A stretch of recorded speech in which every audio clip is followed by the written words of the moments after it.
Yet again with our sailing guide. I don't know how well this is going to work out, but I hope you guys can hear me, see me. Everything is working correctly this time. Go ahead and enter the game. Like I said, everything was not working. I hope everything can be heard correctly now. Everything is not all like wonky. Hopefully, we'll see. We shall see. All right, now let's go get all of our tags and everything set up. Yet again.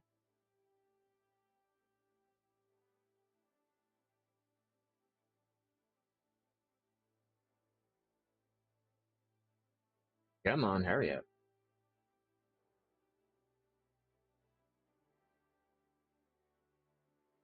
Any day now.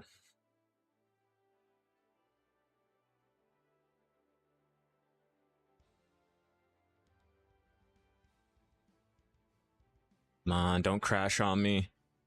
Don't crash on me. You can do it.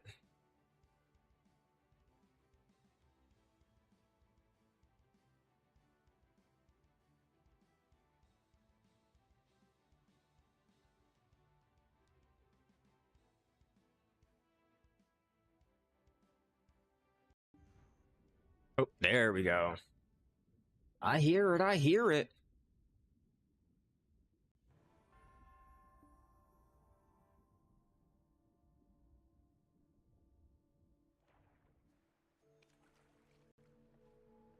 All right, let's attempt this once more now that I am back in the game and everything should be properly working all over again.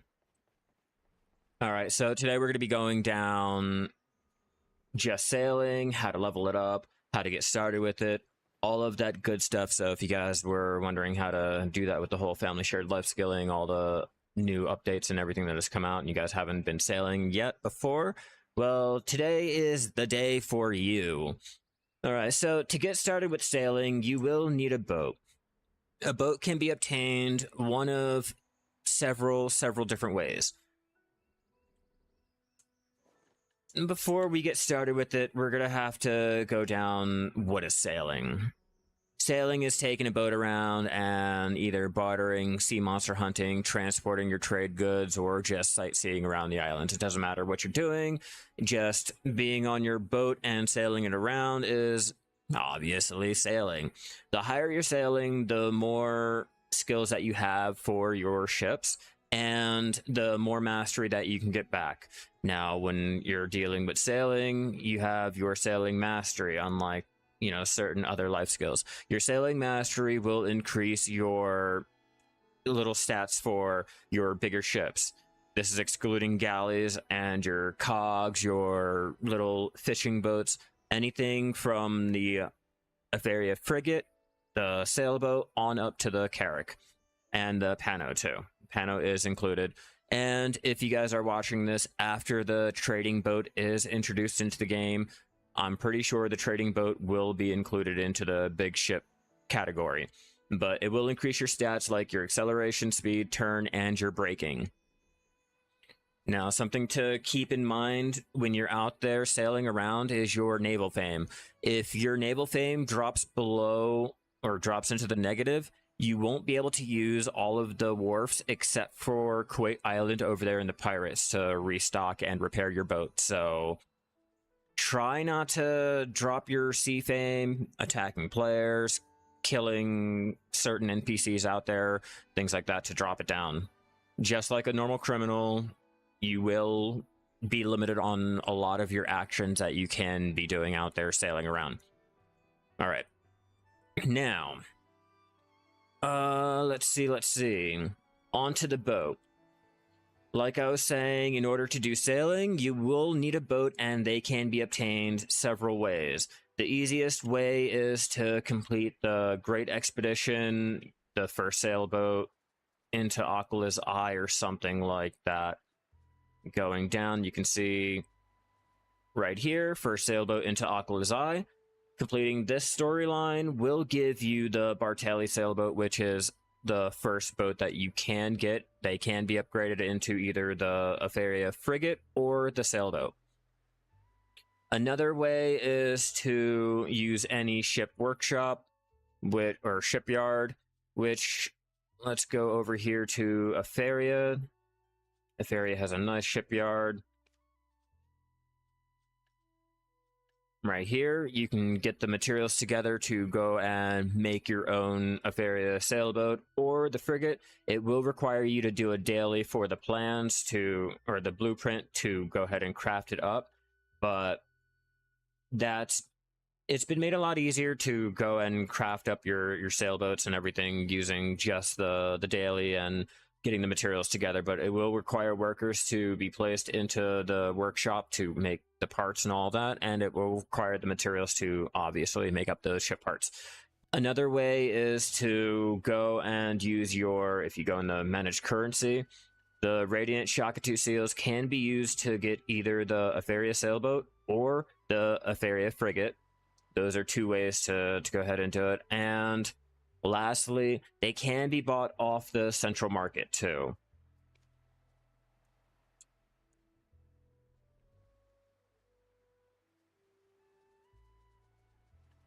I'm pretty sure I can just sort it by registration. There. Any of the boats can be bought. The frigate, the sailboat, the fishing boat, the Medea rowboat, the Calafian rowboat, and the regular rowboat. The cog cannot be bought. It can only be crafted in any of the shipyards, or if you guys are wanting another way, loyalty can be used to buy your Afaria cog. As you can see right here, 1,000 loyalty will buy it. It does come with the 140% speed, which is fucking amazing. It's the fastest boat that you can get until you start upgrading your Caravel or the Glass into the blue grade parts, and or possibly even just getting your Carrack. So now that we have a boat, which boat is good for you? Now, if you guys are going out and only fishing, doing your harpoon fishing, just wanting to go from point A to point B, the Afaria cog is the best in slot boat for you before you start dealing with either the bartering or the sea monster hunting. It's the fastest boat that you can get, like I said, before you get your Carrack, and it will not be able to do any type of bartering, but it will allow you to do your harpoon fishing, which is a plus.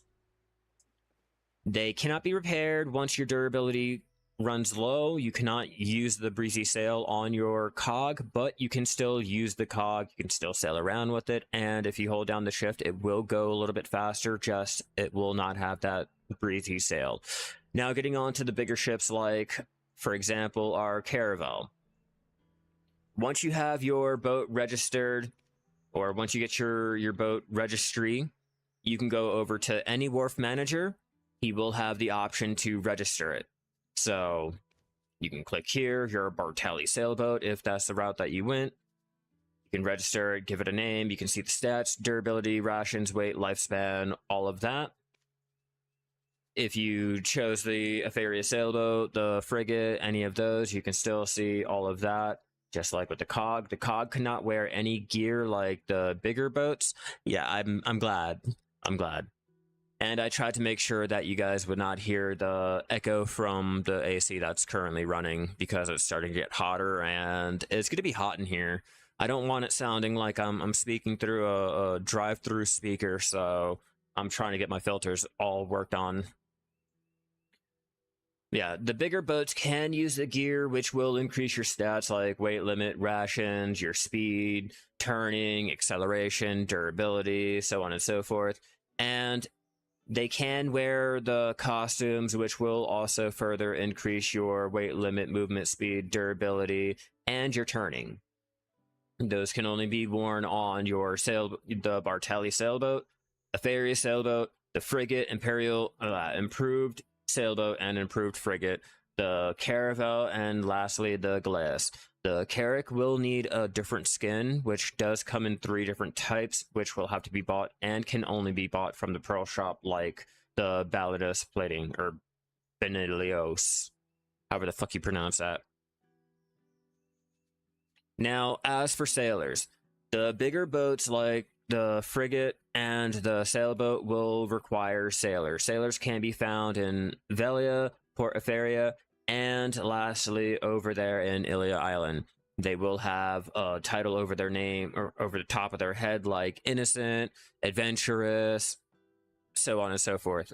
The best in slot sailor is going to be your innocent goblins here. Those can be found either, I want to say, either around Velia and Ilia Island.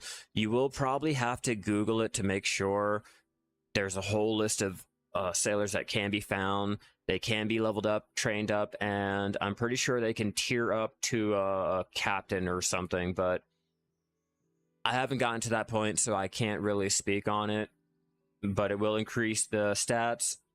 They will show you if you're boarding them, disembarking them, the stats that will be decreased if you disembark them, the stats that will be increased if you board them, and they will take up a certain amount of cabin slots.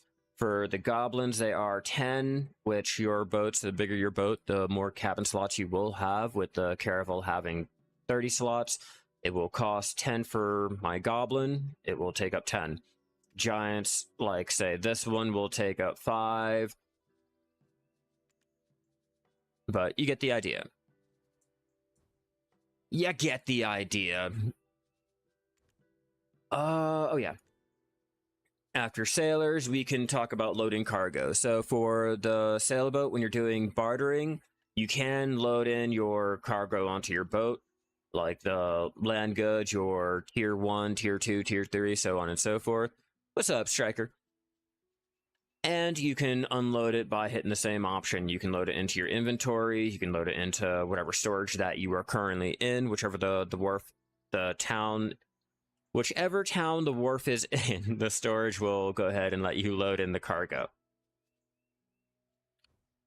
Now, the rations here, rations can be restocked up by buying supplies. If you don't need anything, the cannonballs that your cannons can fire, which if you guys are trying to shoot your cannons on just the stock Etheria sailboat and the stock Etheria frigate, you will have to get off the wheel to jump onto the cannon just to start shooting. The improved on up will be able to shoot your cannons without having to leave your boat, and you can still, like, navigate. You're determined to get this damn merchant ring. Hey, you got that motivation, man. Run with it. So in order to go ahead and resupply, you can hit the buy supplies, which is a lot better than using food. Food will be able to be used to resupply your ships. If you're taking a look at, say, for example, your Seafood Kron's meal, it has supplied rations on ship, 22,000. You can use meals to supply your boat when you're out there on the open ocean, but the easiest way is to go to a wharf and do it like that. Another thing, if you guys are trying to feed your sailor, I forgot to mention, your condition of the sailor will go down. You can easily recover the condition using foods like chowder or the raisin bread here that I can buy from any wharf manager. Just hit confirm, blah, blah, blah, and the condition will be reapplied. Once the condition goes down, your sailor will get sick, which will require the elixir regeneration that can either be made and or bought off of the central market. Yes, and life skills all day, every day, man. Like demonstrated, you can buy your raisin bread. Ship contract or sailor contracts can be bought from your wharf manager. These are what's required to go ahead and hire the sailor. Once you find the right sailor that you want, the breezy crystal here is able to resupply those cannonballs like the food is able to resupply your sailors when you're out there in the ocean. Breezy crystals do the same. One can be obtained from either buying it here, or there is a daily that can be done out there in Aqua's Eye for a better blue grade breezy crystal, which will resupply more cannonballs. See, a little ship gear can be bought here, but I suggest going over to Etheria if you guys need to get any of your gear. I'm not sure if these can be used for upgrading, but once you guys are ready to upgrade your boat, or if you guys are just heading straight to upgrading your boat, that can be found by hitting the upgrade ship option here.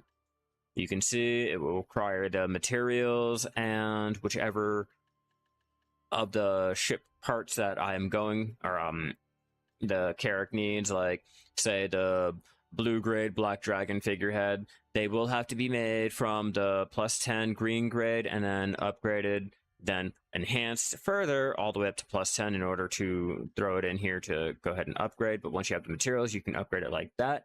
You can see the upgrade tree by hitting the option here. See here, the Bartali sailboat.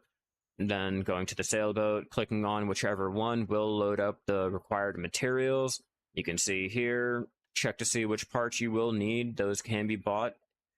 If you need to know where to buy them, it will say it down there in the tooltip too. It gives you the materials and the upgrade permit, which again can be bought from Fallacy over there in Port Feria. And looking at your tooltip will give you all of the information that you need.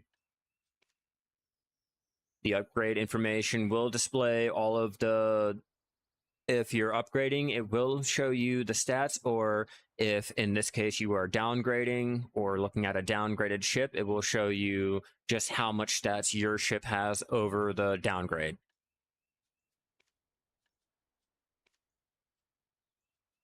This will go all the way down to the Advanced, Balance, Valor, and the Volante. So take a look at whichever one you're going for and start adjusting accordingly. Start going in and getting those materials that you need. Hell yeah, thank you for the follow. You are fucking amazing. Let's go ahead, take that out. You know what, let's not. Let's take this one out first. Okay, so, like I was talking about with your cog. Oh, hell yeah, thank you for the raid. You're fucking amazing, and welcome, guys. Your cog is going to be your little starter boat before having to deal with anything. It does give 140 speed if you guys don't have the durability. You can still use the little minor speed boost, but not the actual breezy sail skill, as you can see here. And then if you take off your shift, it just goes a normal little slow speed. Yes, I do. We are actually getting into all of that now. I keep my Galleus over there in Aquala's Eye, and I normally keep my Caravel over there in Ilia Island, and I take my cog over to Ilia whenever I want to start doing my bartering. Once I get started my bartering, I sail all the way over there to Aquala's Eye, switch off, do my sea monster hunting, then switch back and continue doing my bartering like that, so I don't have to come all the way back to save, hell yeah, and get my boat, or I have to go all the way to one spot to do all that. At least it's one cycle. Alright, let's bring out our Caravel and show you guys.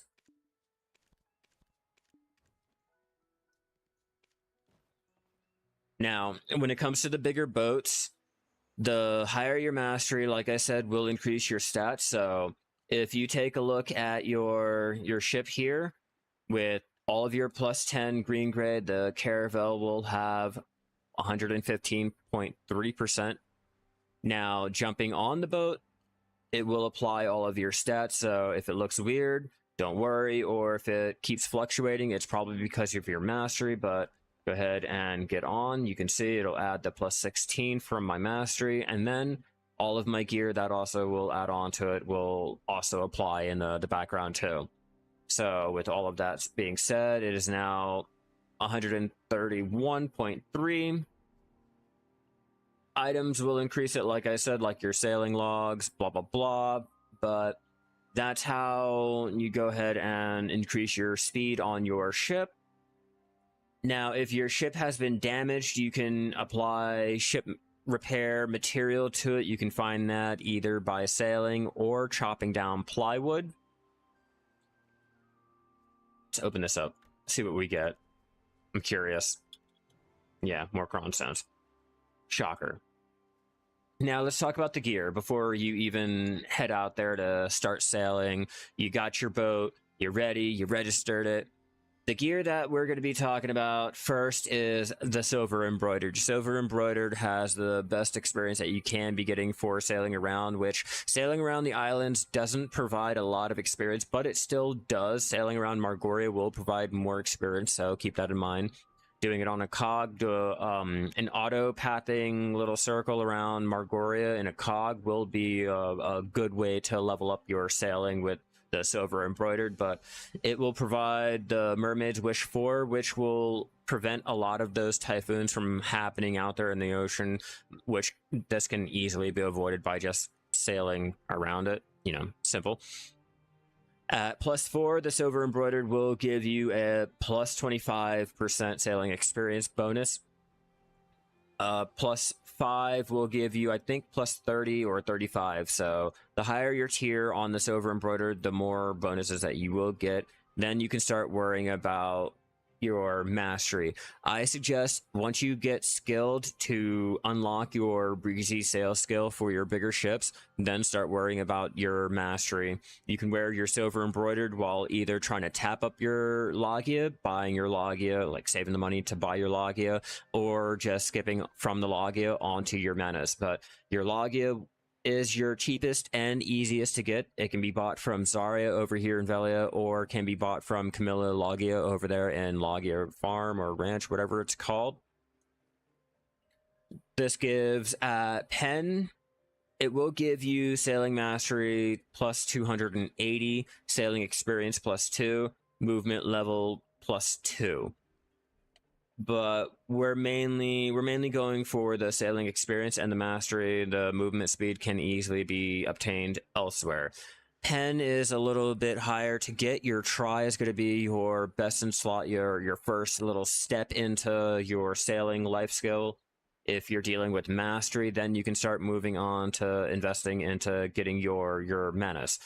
Let's talk the same rules apply for your accessories. Your Logia accessories, you want to get your try, then you can either try to tap up tier Tet or just move on to the Menace, which I suggest skipping the Tet and the Pen Logia, your blue grade, and just investing into getting your try Menace.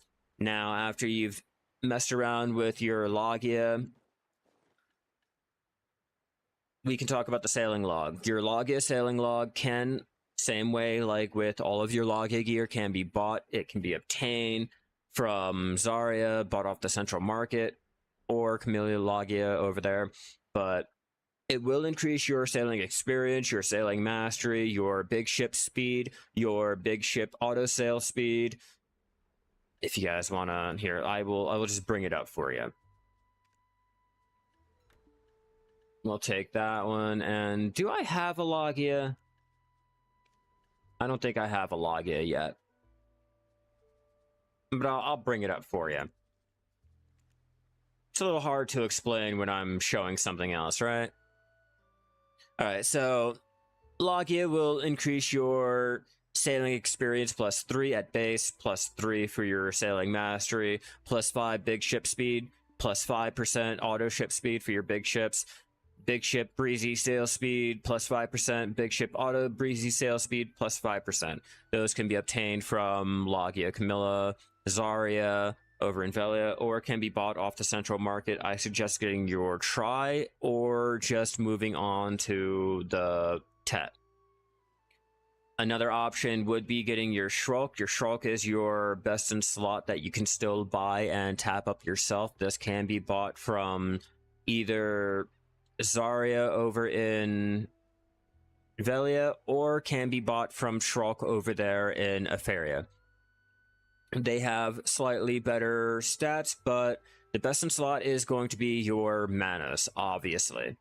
Now let's talk about our Manos gear now that we've played around with our Logia and we want more back. Now, the starter gear is going to be your try. I will tell you that with everything. Try can also be replaced with your Flamoros. Your Flamoros can be obtained from turning in 300 byproducts for a quest over there at, I think it's Liana or Dalashian. And also getting your season pass tokens, 100 will allow you to go ahead and exchange it for your one-time Flamoros accessory. The Flamoros accessories can be exchanged for any of the other accessories at a moment's notice. Just go to Dollar Shein with the accessory and the materials in your inventory, and you can hit the option to exchange it, or there might be a quest to go ahead and exchange it. But you can change them out. They are equivalent to a Tri-Manos, but they cannot be enhanced. They can only be repaired. I don't know why they would be needing to be repaired, but they can be repaired. Now for your Manos, like I said, your Tri-Manos is your best in slot, followed by the Tet. Your Tet is going to be the last tier that you're probably going to be going for before having to sacrifice for the like pen, or put a pre-order in and maybe wait around a year to get a pen Manos. But your Tet is the best in slot, the only one that you'll be investing into. I personally think pen is a meme, but it comes with your +5 life experience for wearing 2 accessories, and each accessory comes with +10% life experience with a +90 life skill mastery. So Tet's your best in slot. Your pen or meme, don't go for it. Your Tri-Manos and your Tet Manos clothes, they obviously will give you +5, +6 sailing experience. Your +30 at Tet, it'll give you +300 mastery at Tet, and your movement speed level 3. Blah blah blah. Your pen is going to be your best one that you can go for. They only cost 53 to 56 bill over here on NA. Let's talk about our artifacts that we can go for. The artifacts that we can go for, they can be found either by the sea monster hunting or sea monster hunting, unfortunately. You have a small chance of getting it, but it will give you +5% sailing experience when out there. You can use your generic life experience or your life skill mastery, but the sailing experience and your sailing mastery are the better best in slot ones that you can go for. If you're trying to power level your sailing, I'd go for the experience. If you're trying to go for the stats to sail faster, turn better, do more braking, I'd go for the sailing mastery. Now, as for the Lightstone combinations that we can choose, let's go ahead, open it up. All combinations. Now, there's two different routes that we can go for. For the combinations, you can go for leveling, or you can go for the sea monster hunting. For those who are just looking for sea monster hunting, I suggest going for the choice and focus. See if I can find it. Let's see, where are ya? I hate how laggy it is to scroll. And I wish we had a search option, and I don't count that one. All right, mind focus, blur, crazed. I'll find it. Don't worry. Don't worry.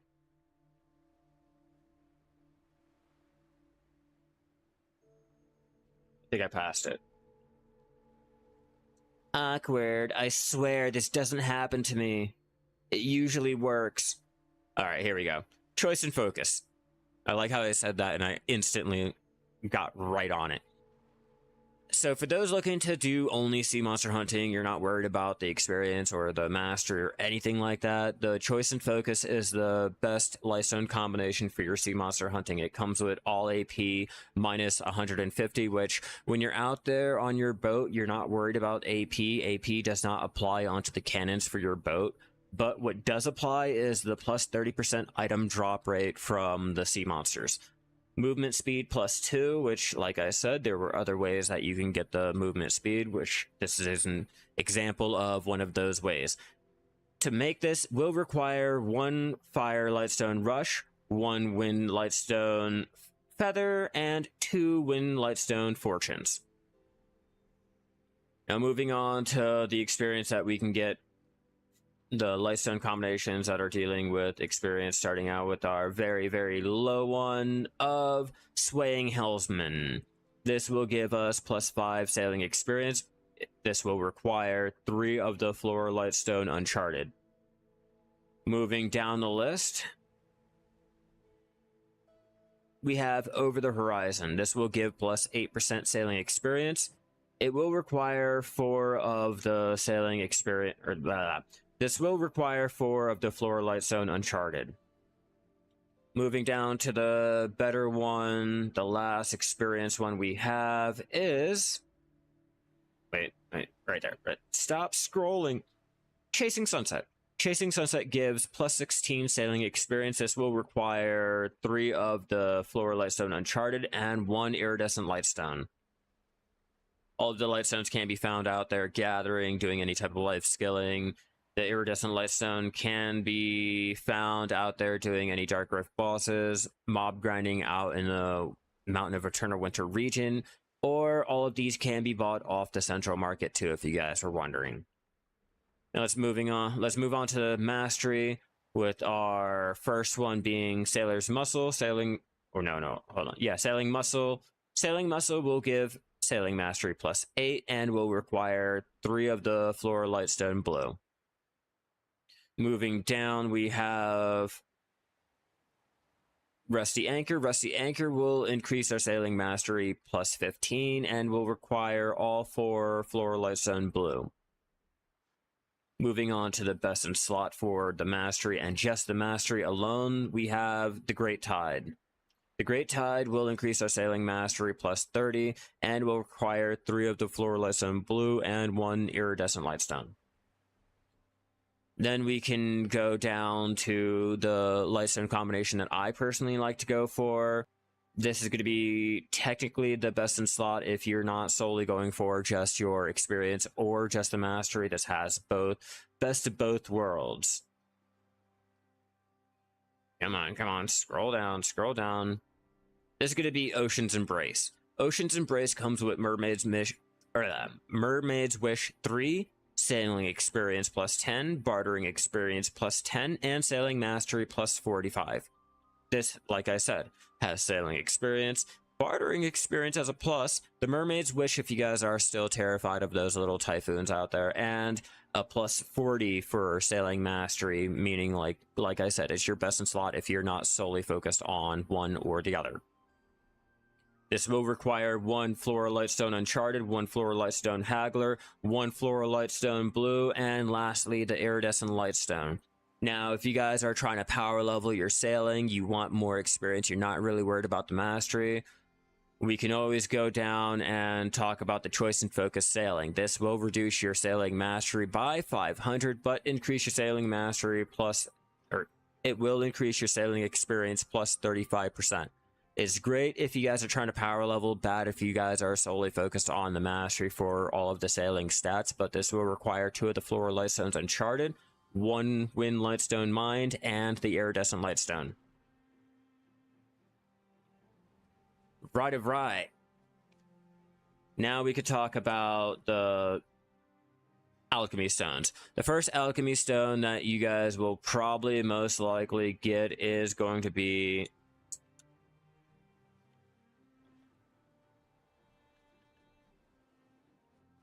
your blue grade or green grade Life Spirit Stone. These are your first stones that you guys will get. These can be found out there in Polyforest, obtained from the Alchemy rare drops, given out during events. There's several ways that you can get them. Obviously, you can buy them off the Central Market, but it will...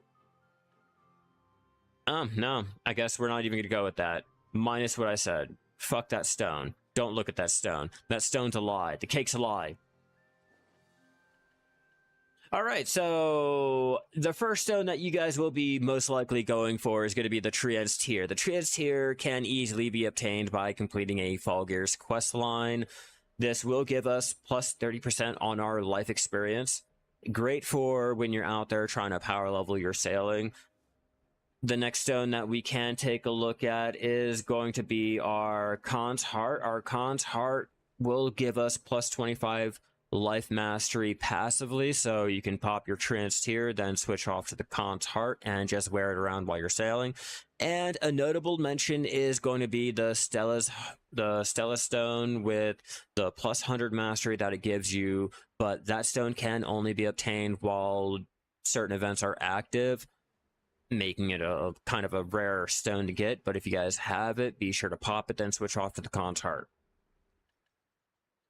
If you guys are needing to repair the Khan's Heart or the Trans Tier, that can be done by hitting the recharge stone and hitting the putting whatever stone in. It will require any type of blood, oil, reagent, whichever the stone is. For us, it will be the easiest to do the Mystical Spirit Powder. This can be obtained by grinding down any of the blue or green grade spirit stones that can be found out there mob grinding or from the alchemy byproducts.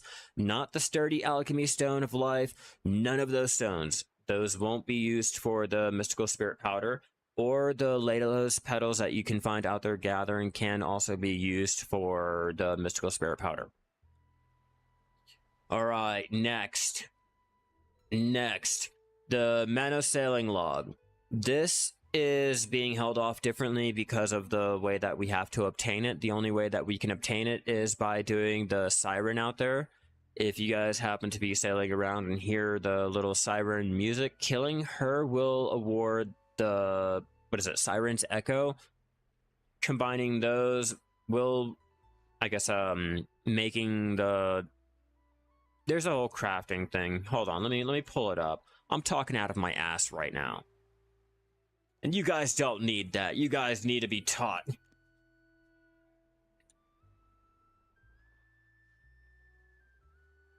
Fun fact, if you guys need to learn any of the recipes needed to craft any of your Manos accessories, your Manos gear, anything Manos, you can find it in your crafting notes. But killing the Siren 3 times will award the Siren Song Aura. Combining that with the Supreme Hide, the Magical Shards, and the Mano Stone will make the Mano Sailing Log, or it can be bought off the Central Market. It's going to be your best in slot. It's just, you will have to, if you're trying to manually make it, you will have to do a whole entire, like, boss fight just to be able to go ahead and get it. And there is a cooldown on the Siren.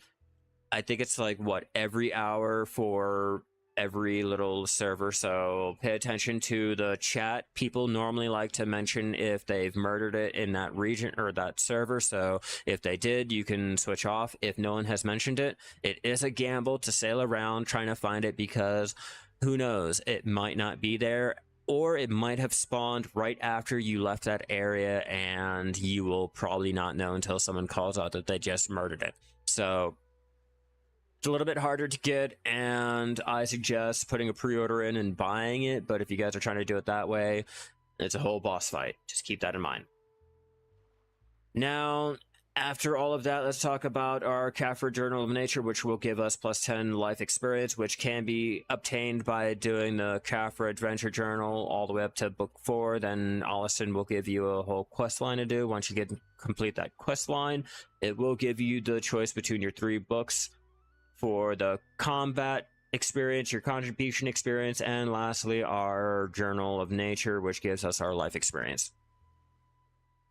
All of the links or anything needed for sailing will also be down in the description below if you guys still need any extra help. Moving on to the ferry. The ferry has the continuous care skill, which will allow us to select between 12, depending on your tier, depends on how many items you can select, but it will allow your ferry to select up to a certain amount of skill, a certain amount of items to use as your buffs. The next skill is the miraculous. No, we're not going to do that one. Yeah, I guess we're going to have to. Yeah, miraculous cheer, or is it? Yeah, no. We don't have to worry about that. The continuous care skill will go ahead and automatically use all of these items that you have selected. So if you guys were lucky enough to get the continuous care skill, mine is tier 3. It will give me 12. It will automatically use all 12 of these while I'm out there sailing. You can easily select, unselect. You can sort it by different presets. So if you guys are out there doing gathering, sailing, or training, you can sort it by that. Or if you're doing your mob grinding, you can sort it by that too. You can also reset it by hitting the reset. You can confirm all of your choices made, or just close it here. This can be automatically selected by either hitting this, or you can manually hit it by right-clicking over here. The next skill to take a look at would probably be sailing. I don't think the ferry has anything else that we can really like benefit from with sailing, huh?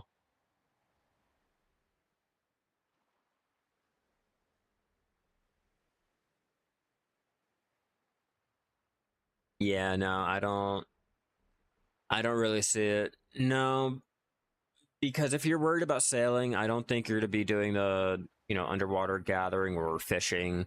Because if we're going that route, then I'd have to mention the fishing and the underwater gathering, or the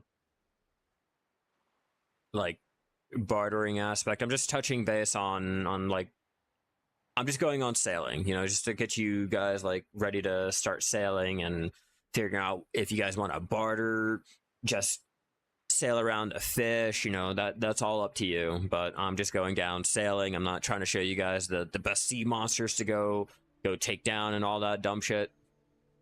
That's all up to you guys. So yeah, there's no other skills that will benefit from actual sailing.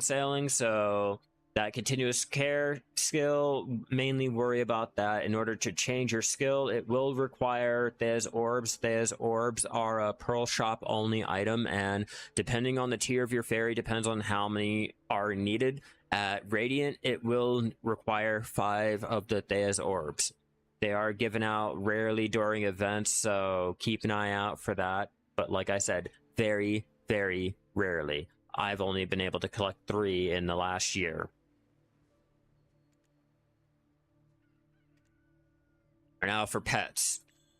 For pets, we have a couple different options here. We actually have a couple different options. Now, for our pets, obviously, the first choice is going to be our life skilling pet that gives us our plus 1% at tier 1 and plus 5% at tier 5. If they get lucky enough, they will be able to have our sailing skill that will give us plus 5%, which that's fine. These can be obtained from the Pearl Shop, the Central Market, or can be obtained from 5 different one-time only family quests that can be found in the quest log. If you open it up here, the Pets Loyal Companions quest here will give you 5 different pets. No, unfortunately, the auto use will not use any of the ration items. You'll have to manually do that yourself. Only the buff items. Only buff items. Anything that will buff you. Okay, so that's the life skilling pets, how they can be found, all of that. Now, let's go on to the other options that we have. We have, like I said, some pretty good options with, say, the item drop rate. If you guys are out there trying to do your sea monster hunting, these will give plus 1% at tier 1 all the way up to plus 4 at tier 4. That's great for trying to go for those extra drops when out there going for the sea monster hunting. If you guys want more durability for the ship parts and shit like that, the durability reduction resistant pets are great for that, adding plus 1% at tier 1 all the way up to plus 4% at tier 4. And lastly, we have a couple other ones that I want to mention. The Boston Jack. The Boston Jack comes with big ship inventory weight limit increase per tier, which is great if you guys still need more weight on your Caravel, the sailboat, your bartering line. It helps out for that. It's a little pay to win. It's a little over the top. I mean, for the plus 200 weight limit, I just don't feel like the money is worth going out and buying a couple of those to tier up. But that is an option for you guys if you guys are wanting it. Another one is going to be the JoJo bird. Boston Jack and JoJo can only be bought from the Pearl Shop. I don't know if we're going to have it in here to show you guys. No. Okay, so yeah, no. So the JoJo bird will increase the distance that it will pick up the item. So if you guys are trying to do your sea monster hunting and you're tired of sailing over your monster because your pets are not actually able to loot it, pulling out one of the JoJo birds will increase that limit, so that distance. So it comes with your plus 1% life experience. If you get lucky enough, you can get your sailing or bartering. I'm not sure if the bartering does have a skill on it, but you could get your sailing and increase just the reach of trying to get those items dropped by those sea monsters. Crystal presets are one of two. There's only two options here. You can either do mastery or you can do experience. The forest crystal can be obtained from the Land of the Morning Light either by fishing or doing the easier sniper hunting. Workers can be set up over in Dokubi Forest to passively get it throughout the week, and they can be crafted into either the life or the vital crystal. Doing the dailies over there in the Land of the Morning Light, you can use the sand coins to exchange for the forest crystal too if you're not getting lucky. But the experience preset is going to be the best preset if you guys are trying to power level your sailing. The mastery preset is the best one to go for if you guys are trying to get more stats back from your sailing. Costumes, we have only one choice here. One choice being... Oh, hell yeah, thank you for the sub. You're fucking amazing. Hell yeah.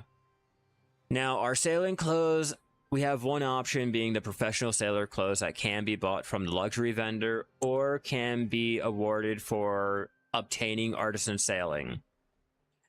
Applying a equipment tailoring coupon that can be bought from the Pearl Shop or from the Central Market will apply into the costume, which can be worn for the plus 10 sailing experience, plus 1 luck, and it will give you a little minor Mermaid's Wish 1. But that's the only costume that we have. There's no other ones. I wish there was, like, I wish there was a pay-to-win option for it. I'm not gonna lie to you guys, like, take my money, but there's not. It does look okay, but that's our only option. Alright, so that's the gear, that's our crystal presets, all of that good stuff. Let's talk about our buffs that we can use.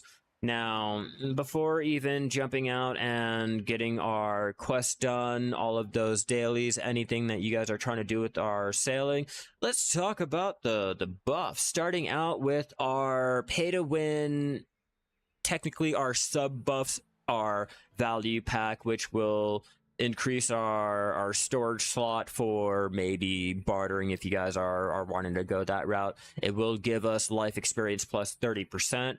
No distance investment if you guys are trying to connect your nodes to do any of the ship workshops over in, say, like Ilia Island.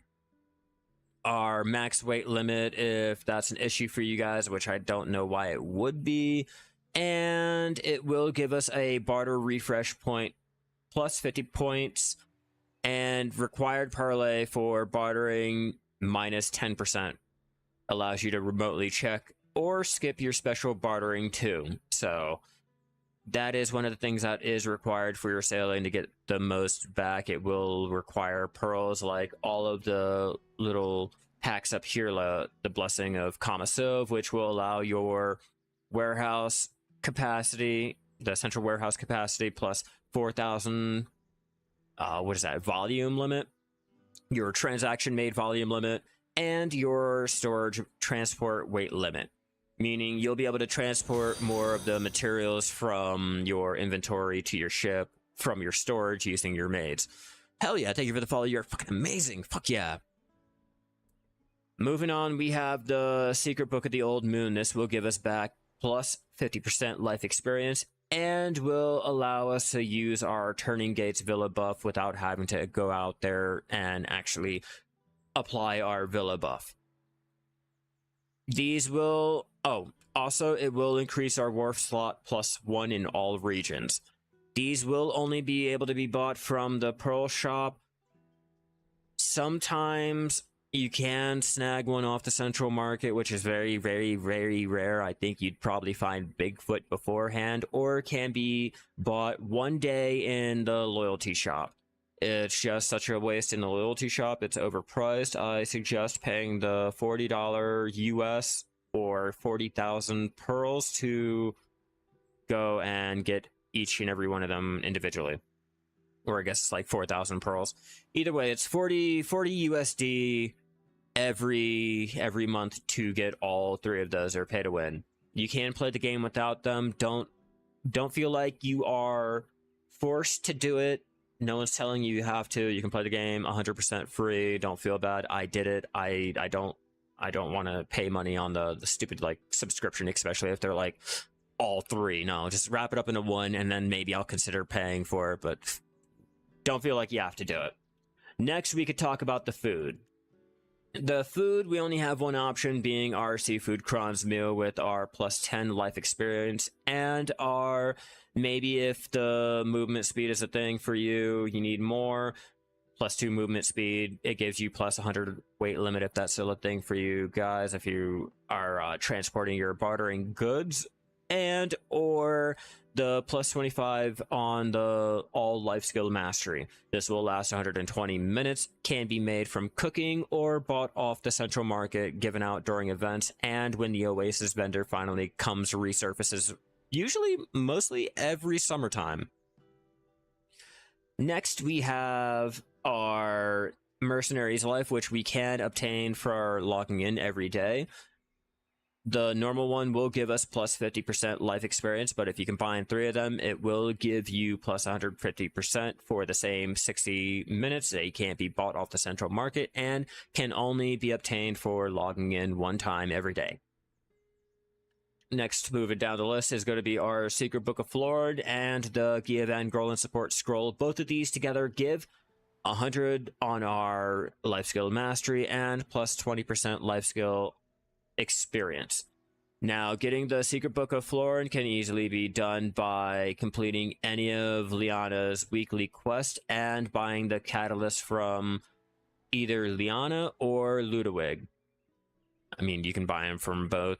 It doesn't really matter. Once those are combined, it will create the Secret Book of Florin. As for the Gia Van Grolen Scroll, these can only be obtained from graduating on a season character or given out during certain events.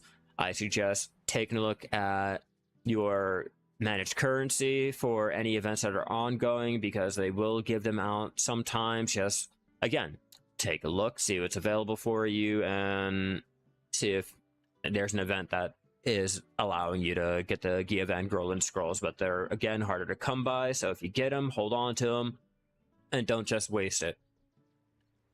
Next is Lore's Warm Black Tea. This can be obtained from the Black Spirit Adventure, but this will give us +30% on our life experience. And if, again, you guys need the weight limit, it will increase it by 100. Our next item is going to be our event extra life experience scroll +50%. Oh, fuck yeah, you are amazing. Thank you for the follow. Fuck yeah.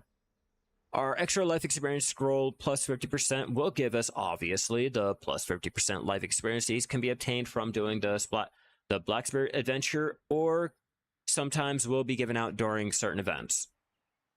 Let me answer this message real fast. All right, moving on. This cannot be used with the next item on the list, being the Sealed Book of Life. The Book of Life can be obtained from the Pearl Shop or given out during certain events, but this will increase our life experience the same, +50%, and will last for whatever day is included into the title. This one says 1 day, but it can be extended up to, I want to say, like 30 days is the max that I've seen on one book, so keep your eye out for that. If you guys can get them, keep them, and don't use them until you absolutely need to. But once they expire, they can only be trashed. The next item that we could take a look at is a GM's Blessing. 1, 2, and 3. This will be useful for, say, your sea monster hunting with the item drop rate +2.5%. And the sailing with life experience plus 10%. These are only given out when maintenance is extended, so they're a little harder to come by, and if you get them, keep them, hold them, don't use them. Next are the elixirs and the draft, starting out with our very, very bare minimum, the Vidir draft. Vidir draft will give us our plus 20% life experience, our plus 3 movement speed, and if you guys really needed the weight limit, it will increase your weight limit plus 200. These can be made with alchemy, given out during events, earned from the Black Spirit Adventure, and bought off the Central Market. Once combined with the magical elixir, which can be obtained from the Black Spirit Adventure and or certain events, will make the magical elixir, which will last 16 minutes, but I don't prefer to use that. I prefer to use the better in slot one. Next, we have our Perfume of Swiftness. This will increase our life experience plus 20%. And give us plus 5 movement speed, but it will only last 20 minutes. It's a little pricier to either buy and or make with needing the blue whale hunting, but can be made using alchemy or bought off the Central Market. But let's get into the better ones to use, being the Celerity Draft and the Embroidered Celerity Draft. The starter one being the Celerity Draft will give us plus 20% on our sailing experience and plus 3 on our movement speed. This will last 180 minutes. This can be made combining 36 training elixirs, 36 time, and 36 of the elixir of wings with 10 of the tears of the falling moon. This can also be obtained for your Imperial delivery sometime during events, can be bought off the Central Market too. The next step up is going to be the Embroidered, which can be made by combining all of those training elixirs, the time, the winds, the tears of the fallen moon, and 1 rumbling earth shard, but this will give us the same sailing experience, the movement speed, but we'll extend it for 360 minutes. Fiery doesn't do anything for our sailing, it only deals with our mount, so our Unbridled Celerity Draft will be the better one to go for. Alright, let's see, what else am I needing to touch on before we start sailing around and dealing with our actual quests.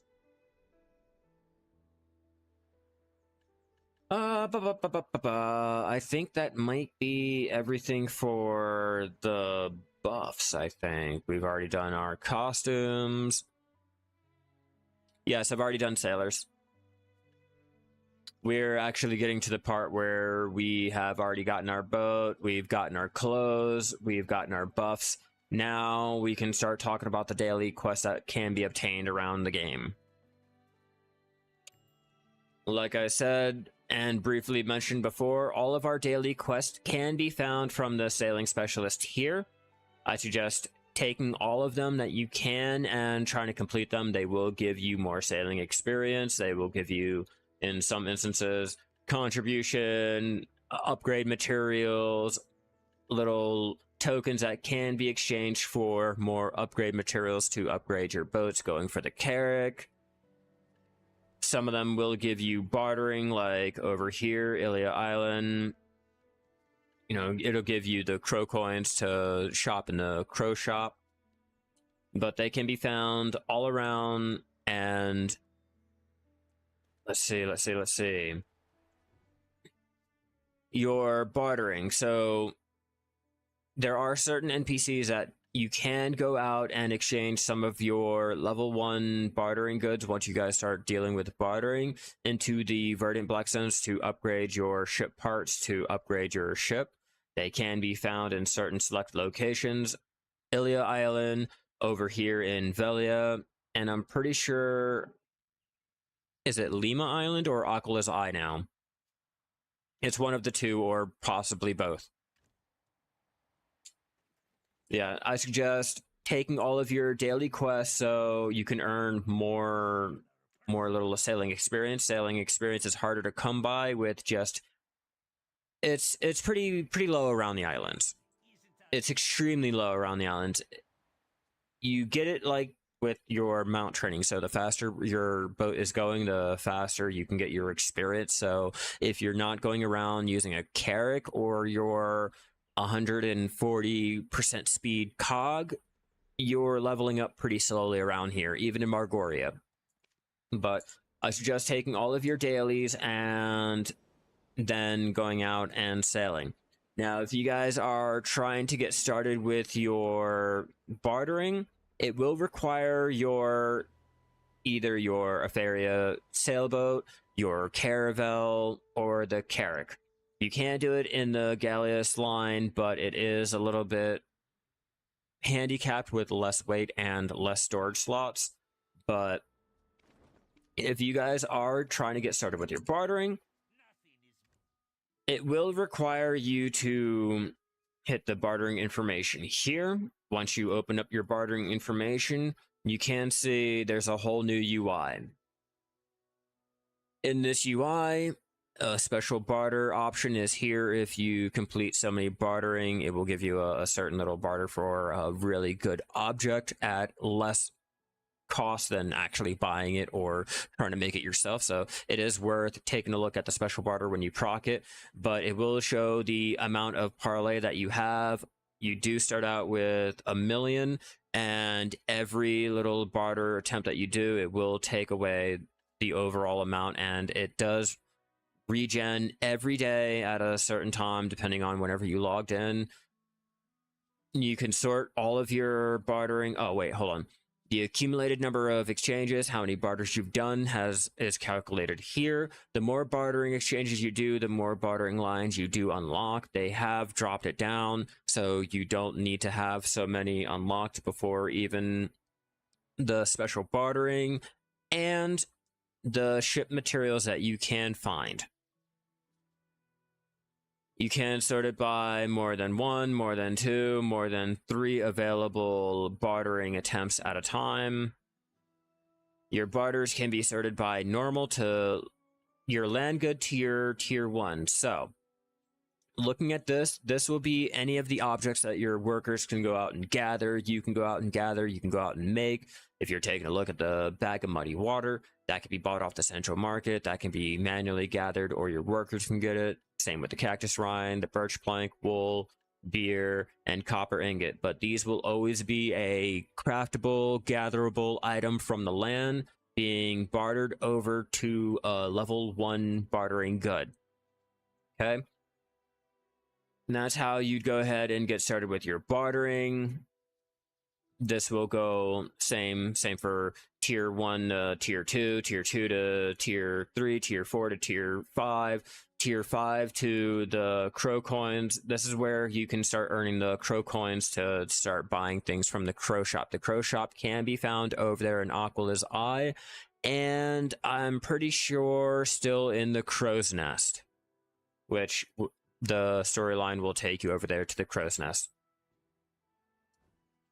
Now, if you guys are getting started with your sea monster hunting, this can be done by heading over.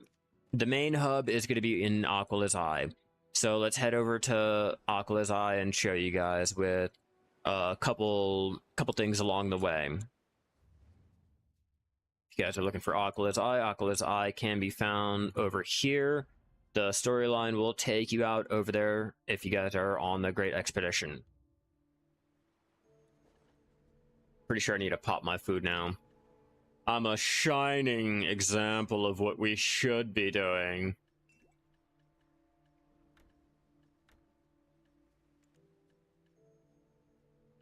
Yeah, that'll be alright. I'm gonna pop that too. Okay, so if you guys are getting started with your sea monster hunting has been made easier with your lesser sea monsters spawning out over here for the starter little goods that you can get, like your verdant blackstones, the sea monster ooze, just your very, very standard bare minimum sea creatures that you can go kill. Same applies for over here. As you can see, the young sea monsters, that's going to be your next step up. These are these will give you the materials to start upgrading your frigate into either the improved or going to the Caravel. You have a chance of spawning the ghost ships out over here, and also over here, as you can see, the Sea of Silence has its own little habitat. And that brings us up to the habitats. Habitats are represented by their angle, their icon here. If you're trying to go for, say, certain sea monsters, you just take a look at whichever icon it is. Young sea monster here. The different ones will have the different titles. As you can see, this one is different with the 9 Shark Canadium and the Black Rust, which have been added to make it a lot easier to go and do all of your Saily dailies. And it made it easier for your sea monster hunting. So if you guys are steadily just stocking up any of the materials to upgrade your ship, heading out to Aquala's Eye is the best place to go. A route that I personally like to do is I like to start out from here in Velia, start doing my bartering. I'll go all the way out to Ilia Island. From Ilia Island, I will go accept my Aquila Eye daily, go to Aquala's Eye, turn that in, and start doing the sea monster hunting dailies. Once I get the sea monster hunting dailies, I will sail all the way out to Ilia Island again, and I will start doing my bartering like that. I also like to go ahead and throw on the materials onto my Caravel while I'm sailing out there to Aquala's Eye. So on my way back from my sea monster hunting, I can just turn around and start doing my bartering all the way back to Ilia Island to go ahead and continue on my sailing. And that's one way to incorporate all of your daily sailing quests available around the sailing hubs, which will be Velia, Ilia Island, and Aquala's Eye. There are quests out here over in Port Etheria if you guys like to start over there, but those are a little bit out of the way, only if you guys are heading out there to Margoria. The other way that I suggest doing your sailing, like I said earlier, is jumping on a cog and doing an auto path with all of your life scaling buffs on. You can do a small little path over here away from the monsters. It's not that hard to go ahead and set up a small little path to avoid any of the monsters, and you can simply just do that AFK. It doesn't really matter. I've done it. The longest I have done an auto path sailing route was probably 4 hours while I was cooking dinner, but that's another option that you can do. Or if that's a little bit too extreme for you guys, you do have the option of setting up an auto path here in the islands too. If you guys need a refresher course on how to set up any type of auto pathing, if you hold down the control on the keyboard, I'm not sure what this will be on a controller, but holding down the control will show you all the options that you have, and you can see holding Alt and the right click will allow us to set up different points, and we can go ahead and loop it like that. So adding on, but you have to hold down the Alt button while right clicking, and you can just simply hit set loop and it will loop it. So start from here, go all the way around until you get there, then go all the way back around. I prefer to actually have one actual loop, but that's an option that you guys have if you guys are too afraid to go and visit Margoria to do your auto pathing. Yeah, we'll go over here. Ilia Island is what I consider your bartering capital. It's going to be where you put most of your bartering goods. It's where you will be sailing to and from for most of your bartering. It's where I go. You can do any other area. Don't let my selection sway what you guys choose. But for me, it's what I like to do. It helps me out so much. And my sea monster hunting is going to be Aquala's Eye. And that way I can go from hub to hub. And all I need is the extra cog to sail out from Velia Island, from Velia all the way out to Ilia Island. That way I can capitalize on getting more experience for my sailing with the faster cog, and switch off to my Caravel to start doing my bartering and then my sea monster hunting. And as you can see, all we're going to do is just anchor up. Whenever you anchor, I suggest exploring. It will take some of your rations, but you always have a chance of getting a bonus quest. You have a chance of getting Aquila flowers, your durability increasing, decreasing, your rations increasing, decreasing. But there's always a random chance of getting things that could possibly help you out, like, say, even a bonus quest for the bartering artifacts or the sailing artifacts. I haven't gotten one yet, but I hear that's a thing. Turn in the quest, so we don't have that. The quest lines are timed, so keep that in mind. If you guys are taking the one over there from Ravina, you'll probably have to stop here at Ilia Island first, then head all the way out to Tinbara. From Tinbara, you'll head all the way to Aquila's Eye.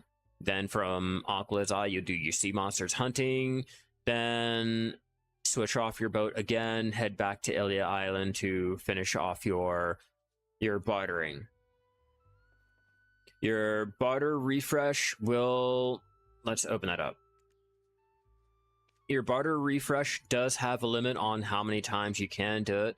As you can see, the points used is going to be here, with 20 being used for your trade item barter refresh. And if you want the instant refresh, it will take 50 points.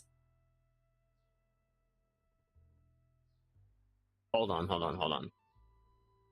I'm not sure why it says 50 there, but it says it will consume 30 points here. So just look around and make sure you guys have the points needed, but they will refresh daily.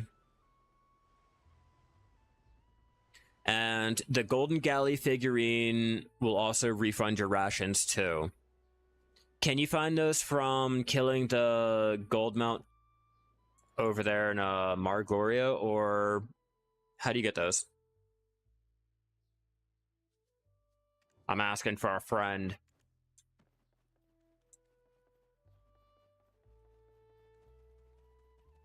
Alright, now like I was saying, I'm briefly touching on all of the life skills. I'm not really trying to show you guys like the best ways to level up your bartering and all that. I'm just showing you guys like this is going to be the hub for your bartering. There's normally quests here that can be done daily. All your trade goods here. Your parlay can be refreshed by using manufacturing on an item collection increase scroll. It will recover 2,500 parlay for the Pro's trade voucher. Okay, so you can get you think you have a chance of getting the golden galley figurine from the exploration, so it does make it worthwhile doing your exploration whenever you hit any node whatsoever. Alright, so now that we've gotten here, we're going to take the delivery to Aquila's Eye to show you guys where to go. Now, if you guys have been out there sailing, you may have noticed your UI down here. The big glaring elephant in the room. Now, when it comes to sailing, you have several options.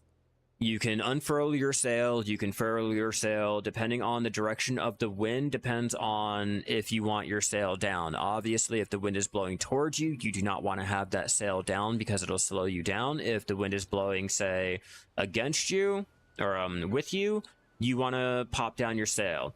It will show you the direction that your wind is flowing by the direction that icon down here is going. As you can see, the wind is going this way. So the lines are fading around that way with the arrow pointing in that direction. It will show you how fast the wind is blowing with the direction or with the number here. Your cannons can be found here with the amount of cannonballs, your wait time being 1, 2, and 3, and which direction of mouse button that you will have to hit to shoot whichever direction cannon. Alright, next is the Breezy Sail skill. If you guys hit skilled 6 or skilled 1 on your sailing, you will unlock the ability to, just like with the cog, you can hit your shift button to unlock the ability to just blow past everyone. Just like with the cog, see there, your breezy sail, and it'll increase your ship travel speed. And this is what I mean about the wind. If the wind is blowing against you, it will slow down your speed. You can tell your speed here, the speed of which you're sailing. If you're sailing slower, you will notice that the bar is pretty low. But if you furl your sail or unfurl your sail, you'll notice that that option, the bar will rise, with some areas in the ocean activating the current. If you guys can get any of the currents, it will glow your icons up here with blue and increase the ship speed by, I think it's like, what, 50%? I mean, it's a huge increase. You notice when you're on the current. But they're so small and very hard to get on that if you guys don't ever get a current, don't be shocked. And if you guys didn't realize that you were on a current, again, don't be shocked. They're supposedly found around the deeper ocean. The way to check the level of ocean that you're in is moving your mouse over the mini map here. There's an icon that'll show you shallow water, deep water, blah, blah, blah. The movement speed, how much is being affected. I mean, it'll also have other information like your desert sickness and the hypothermia over there in the Mountain of Eternal Winter region and how much it can occur. But for this, we are mainly going with our shallow. Come on. My ship is doing a thing of its own.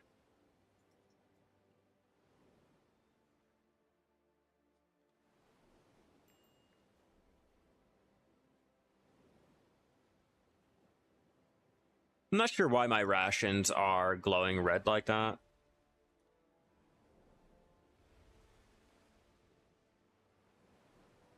Am I doing something wrong? Do I need to mention that or something? Like, my shit is flashing down there.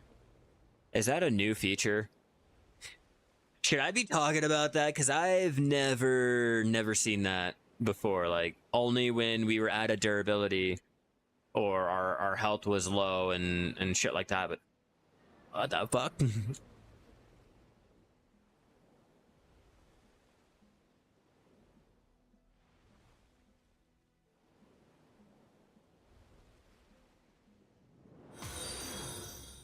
Oh yeah, thank you for the follow. You are fucking amazing.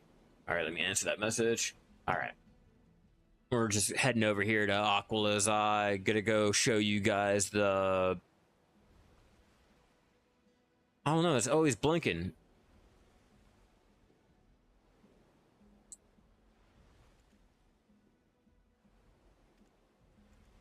No. No, the condition hasn't changed. I mean, I just started sailing with them. Like, literally the whole time, after I showed you guys how to feed them and all of that good stuff, I haven't sailed with them. So I'm like, why is that glowing? That's what's throwing me off. I'm not used to it glowing. Like, that has to be a new thing.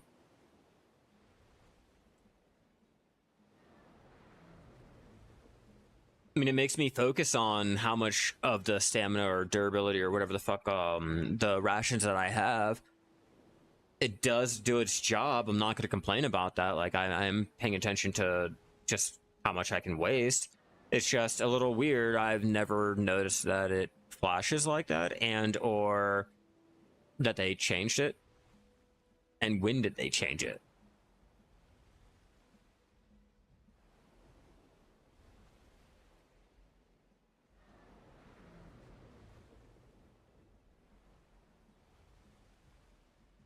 This is the new sea monster hunting area, if you guys... Yeah, I've never seen that when your rations are okay. That's what was throwing me off. But this is the new sea monster hunting area. They added more monsters that are grouped up. So if you guys are getting started with your sea monster hunting, I suggest throwing on your item collection increase, throwing it up to level 2, just to give you back more of a chance of getting any of the items that they drop. And there's a lot of them wrapped up in one big group, so if you shoot one, chances are you will hit most of them.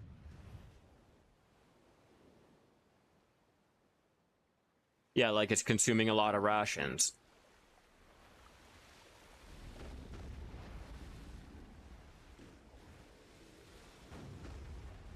It's like I'm perpetually doing the breezy sail, and it shouldn't be doing that.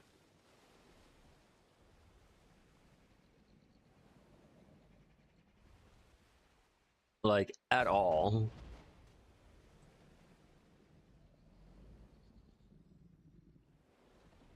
Yeah, because I'm not using the skill or anything like that to...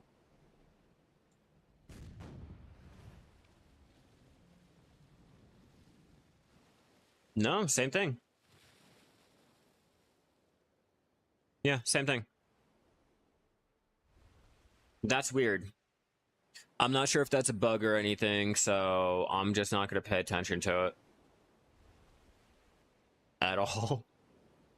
It's just weird because I don't know what that even means.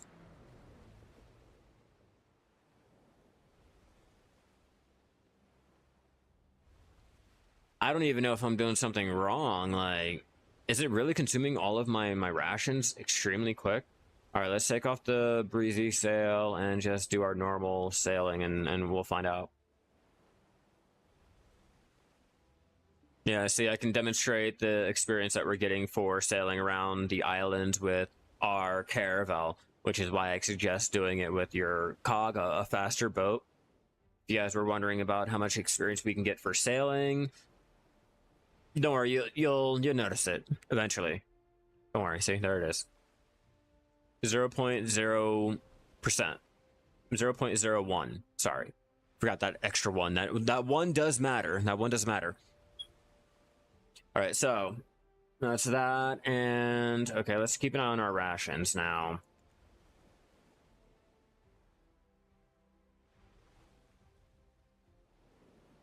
Because I really don't know why that's flashing.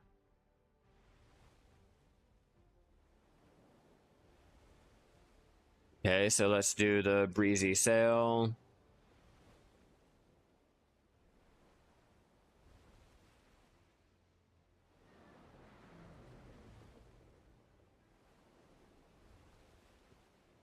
I mean, I noticed a difference, but I don't know why that shit is going on.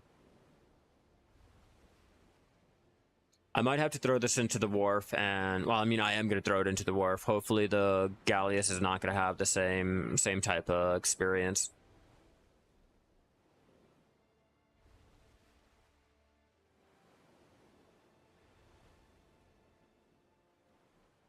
Right now we just disembark, and we can turn in the quest. Whoops. Chat away. There, like I told you guys, the crow coin vendor can be found out here in Aquala's Eye if you guys are trying to buy any of the upgrade materials or anything of the such. It can all be found here. Will require, like I said, your coins, which can be found while out there bartering. Sometimes you can find them for killing transport boats. They're the orange boats, the little tiny boats that'll be sailing around sometimes. All right, now for the sea monster hunting, check-in, repair, takeout, buy supplies. So for the sea monster hunting, you're better off going with your galleass or the frigate line, just the whole frigate line, because of how many cannons are on the galleass. I don't advise doing it in the Caravel like me, but the quest that can be done out here is going to be these ones right here. They will give you your sailing experience, your contribution, an aqua coin, and a different little upgrade material to go and start trying to get your Carrack. Then what is Monster Report? That's a new one. Oh, no, okay. Yeah, Monster Report is the new quest that we have to go, I want to say, kill 20 of the young sea monsters. Yep. 20 of the new young sea monsters that came out. And let's take the young monsters here. If you guys don't have a Carrack already, Going for any of these will be a little bit harder, so I suggest going for the young ones to help speed it up. It will give you your 10 Moonscale plywood, 3 of the Moonvein flax fabric, and 1 of the Tear of the Ocean for upgrading, not to mention 3 of the Aquila coins for later upgrades. You can exchange 50 for whichever one on the tooltip if you guys want to take a look at that. But once you take one, you can't take the other daily. There are weekly here that can be done. I don't suggest doing it, but I mean, if you want to, you can. If you have the firepower and you think you're able to.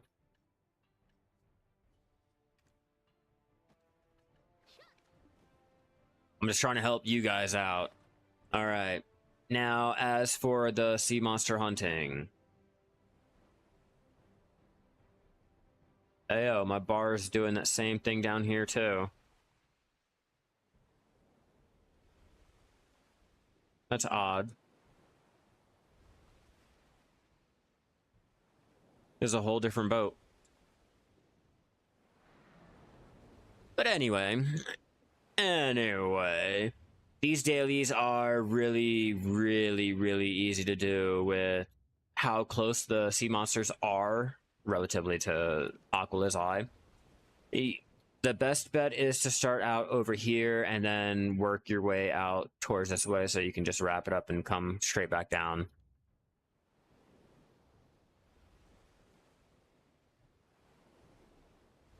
Yeah, the adult ones are only good for the crow coins, the blue and yellow black stones for the upgrade. But again, if you don't have the firepower, there's not going to be much you can really do anyway. Like, let's be real. In my Caravel, I'm spending more time trying to take down the Canadium than I am actually doing what I came out to do.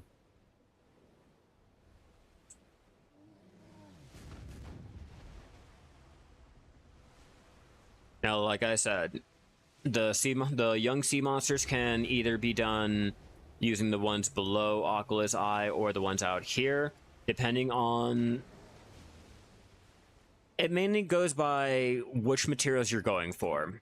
If you're trying to go for the blue grade parts, I feel like the young 9 sharks and the black rust are going to be the monsters that you're going to be taking down with... I don't know, I might be a little bit biased, but I feel like they're offering the right tier materials because they're the black rust, 9 shark, and Canadium, even though they're young.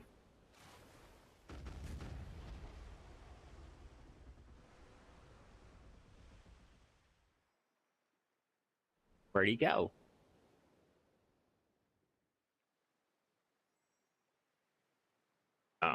He's already over there. I don't care. I've lost interest in him.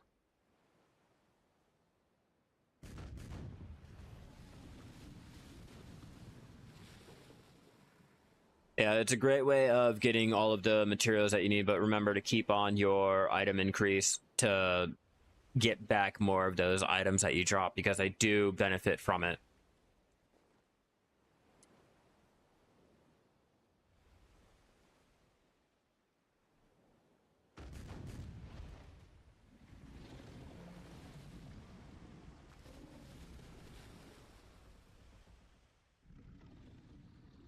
Come on, come on, come on.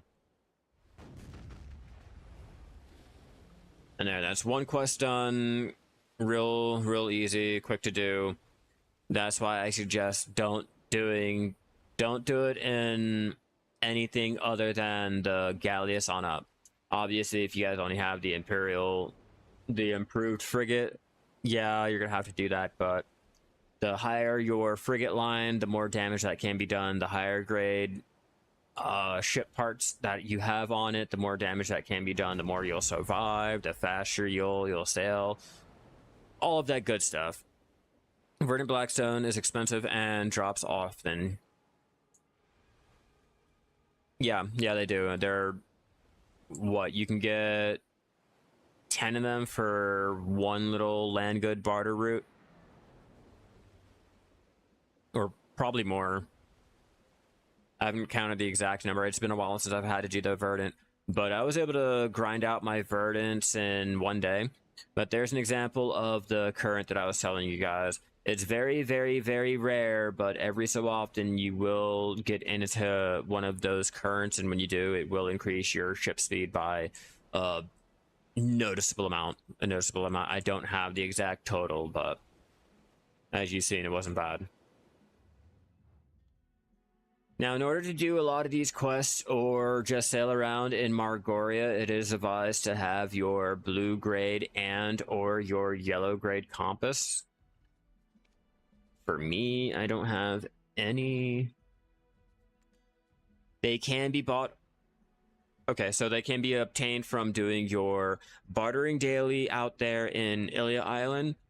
There's a daily that can be done out there in Sand Bazaar, and lastly, they can be obtained from mob grinding out there in Pilaku or Sulfur, I want to say, bought off the central market, obtained through certain events, and the last yellow grade can be only obtained from the treasure item.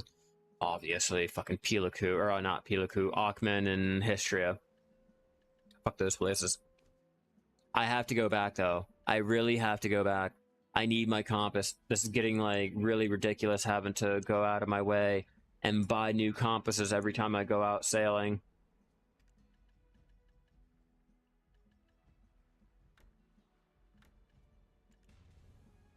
There you go.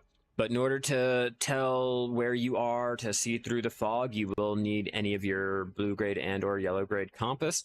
When you have your compass, you are able to auto path around, so jumping onto that auto looping path that I was telling you guys about earlier.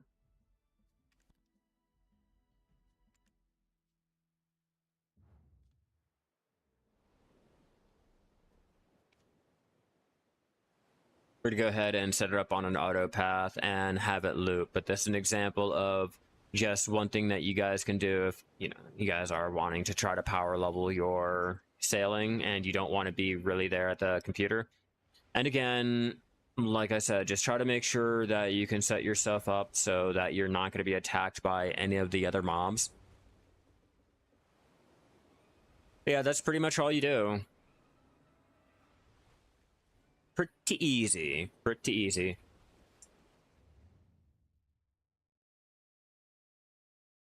And then it'll just take a nice little sweet tour around where I have to do all of that killing. You know, obviously make your loops look a little better than that and more viable than that, but you guys get the idea. Set up an auto path, an auto looping path so that you guys can power level your sailing.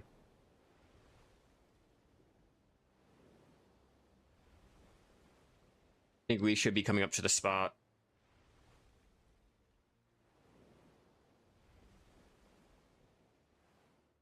Yeah, we are.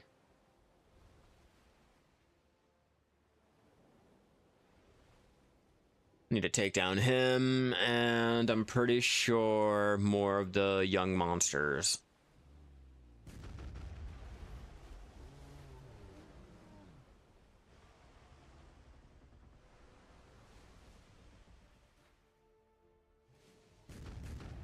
Yeah, I knew it wasn't gonna attack him. I already knew it when he started fucking diving down.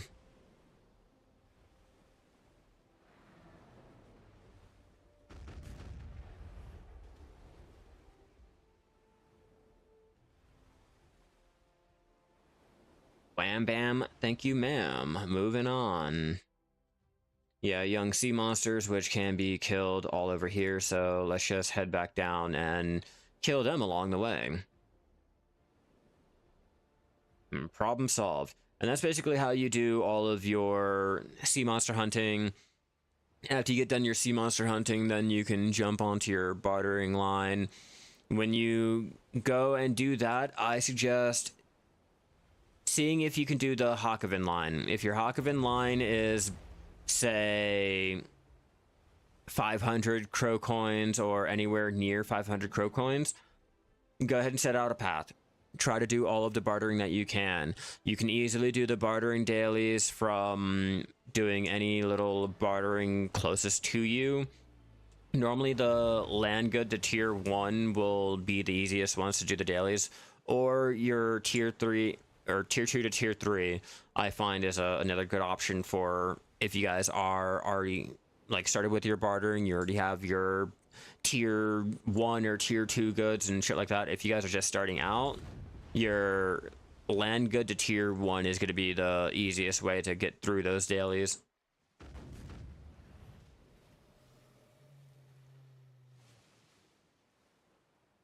Come on, come on, come on. I'm just killing to kill them. When you're out here doing your sea monster hunting, you have the ability to get your rare drops, your little upgrade materials, things like that that you're going to need for going for the Carrack. If you guys are sailing, it is very advisable that you do your sea monster hunting and you do your bartering. Don't skimp out on them. Don't ignore one or the other. If you're going to do one, do both.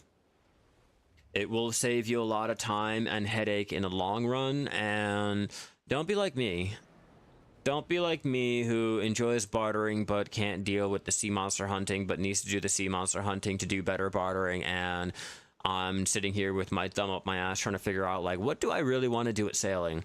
Don't be like me. Just, if you're going to do both, or if you're going to do one, do them both. It's not that hard to do. It doesn't take that long, as you guys can see. Heading over towards where the young sea monster habitat has been added over to Aquala's Eye is going to be an easier way to continue doing all of the 20 young monsters that I have to kill so I can go and finish on doing my bartering. Also, there is another quest I want to highlight out here that I think you guys would really, really enjoy.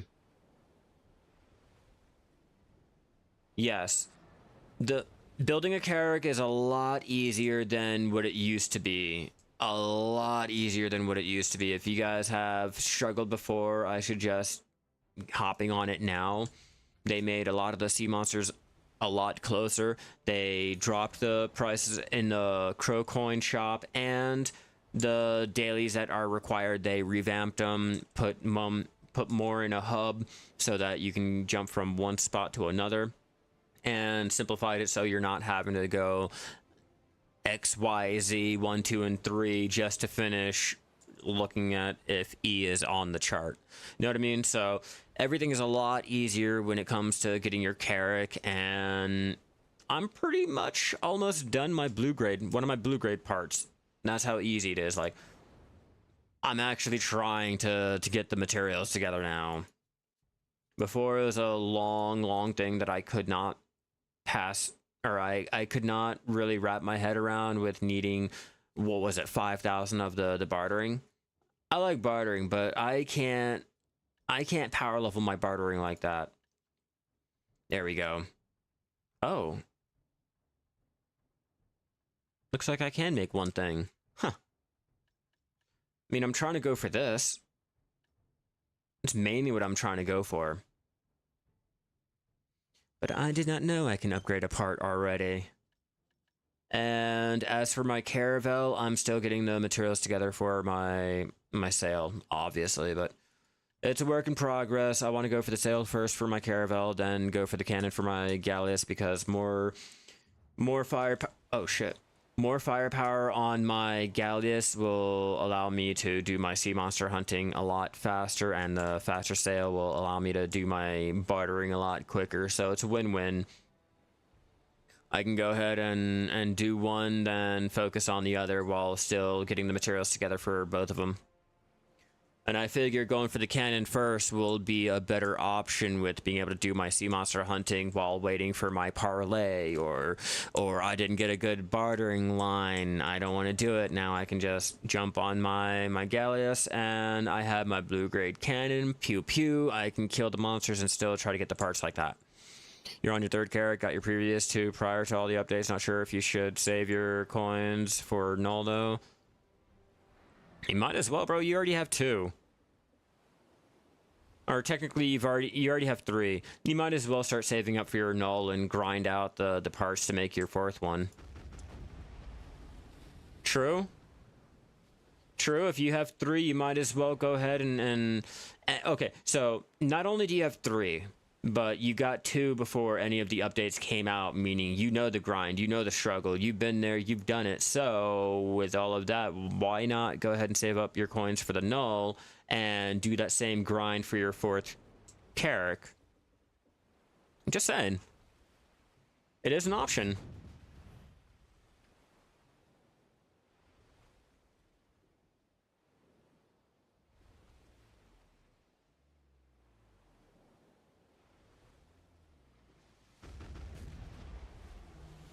It's like the whole thing that I'm doing. You know, I could have just went with just one little Carrack, one little Caravel. That's all I'm gonna do. But I kind of need to do both my bartering and my sea monster hunting. So at this point, I know the struggle for trying to upgrade one boat. Why not just go ahead and suck it up and do both? You know, it'll pay for itself in the long run. And to be honest, you know, it's more beneficial going for both of them than just solely sticking to one. I learned my lesson. I learned my lesson real quick, because doing this would have taken me probably 15 minutes just trying to kill the monsters in order to get to where I needed to go. But having my Galleus able to do my sea monster hunting and my Caravel able to do the bartering on their own makes it even better, makes it a lot better for me. And I can have an alt over here able to do my sea monster hunting, so I don't even have to come sail out over here to do it either. I think I have to get on her sailing clothes, which is where the pen Logia comes in, but you know, it is an option. And hell, just starting out, killing these young monsters here, they offer a decent amount of materials. I mean, look at that. For just our sea monster hunting, we haven't gotten any of our turn-ins yet. These are the materials that we have and have found.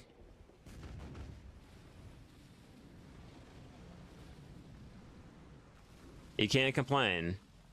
They have made sailing a lot better and a lot easier to go out and get those Carracks.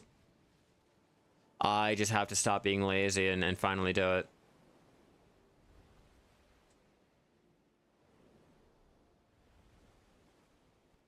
Yeah, the spirit pouches can be sold too if you guys are wanting to do that. Get rid of them. The other young sea monsters drop their little rares. The verdants, like we were talking about, those are pretty expensive, and they drop like it's fucking candy, like a piñata.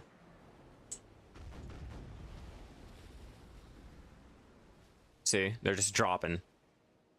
And every so often you do have a chance of getting any of the actual higher up materials that will be used for your upgrading of the parts, like say your moonscale plywood, your tree coated plywood. If you guys are trying to upgrade your Caravel or your Galleus, 2 mil in about 2 hours. That's not bad. Like, I wish. I don't know if I can commit that much to bartering or sailing or anything like that. Like, I'm surprised I'm even trying to make a little lesson for you guys on sailing, considering how bad I am at sailing. And I know there's going to be a lot of things that I miss, so please do, guys. Comment down below. Let me know if there's anything that I happen to miss with sailing. I never claim to be an expert on it or that I come out and sail every day. I just know the bare minimum to, you know, get you guys started. And this is no way, in any way, shape, or form, meant to try to show you guys the best places to do your sea monster hunting, how to get your Carrack in a day or anything like that. It's just to show you guys how to get started with your sailing, and you can go from there. You can decide whether or not you guys want to do the bartering, if you want to do the sea monster hunting, the fishing, the harpoon fishing, blah, blah, blah. To make the voucher, like I mentioned earlier, you use the manufacturing on your item collection increase scroll. So if you guys don't have enough of those and you want to do your bartering, just try to keep that in mind. You will have to sacrifice one of your item scrolls for a parlay scroll.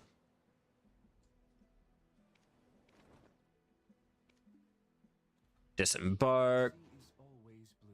Turn in our quests and see if we can't level up our sailing.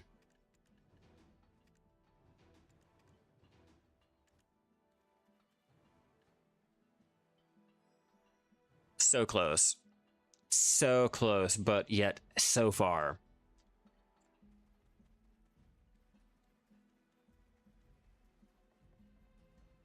Storage keeper, storage. Like I said, is a great little hub. Where's all of my materials? A great little hub with having your storage here, so you can store all of those rare drops that you've gathered from your sea monster hunting.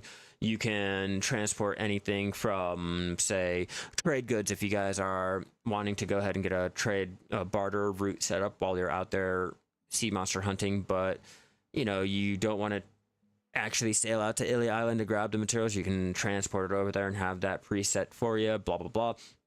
But great little area to really consider placing down your Galleus or your Carrack or a boat or anything to really make use of it and all that dumb shit.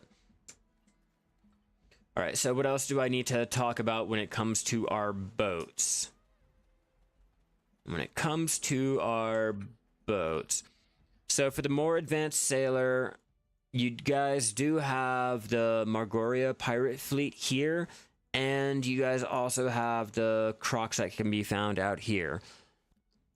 Those two are pretty hard to really get into until you have a Carrack, maybe even a blue grade, +10 blue grade Galleus, but they're a little bit harder to kill. The rewards are a lot better. This is where you start going for the Ebon Knoll for your best in slot treasure item for sailing. You can get the treasure maps from the crocodiles. I don't know if you can get them from the Margoria fleet, but they have some pretty good money that you can make out there for doing that. Other notable mentions are going to be obviously the adult areas like your Ninetail or your Nine Sharks, your Black Rust, your Canadiums. You know, just anything out here in Margoria, not to mention, you also have, I guess if you want to throw in Vel and Lacrashin, you know, you have those two that are out here. But those are guild little activities. I'm not really going to throw that into sailing. Let me see, what else do we need to mention? Or is there anything else that oh, yeah, there is one quest that I really wanna talk to you guys about real fast.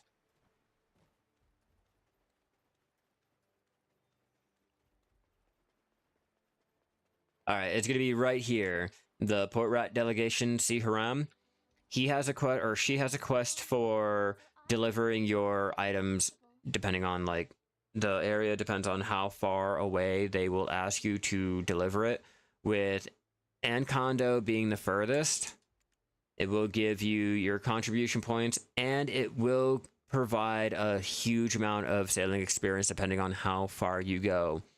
This can, a couple ways that you can get around this would be your maps that you can find out there in Sulphur Mine or Peliku, the yellow grade map and the blue grade map. I'll show you guys a slight little trick that you can do to speed up how fast you can get out there to Ancondo out here in Aquala's Eye. So I'm gonna need one of the blue grade maps here.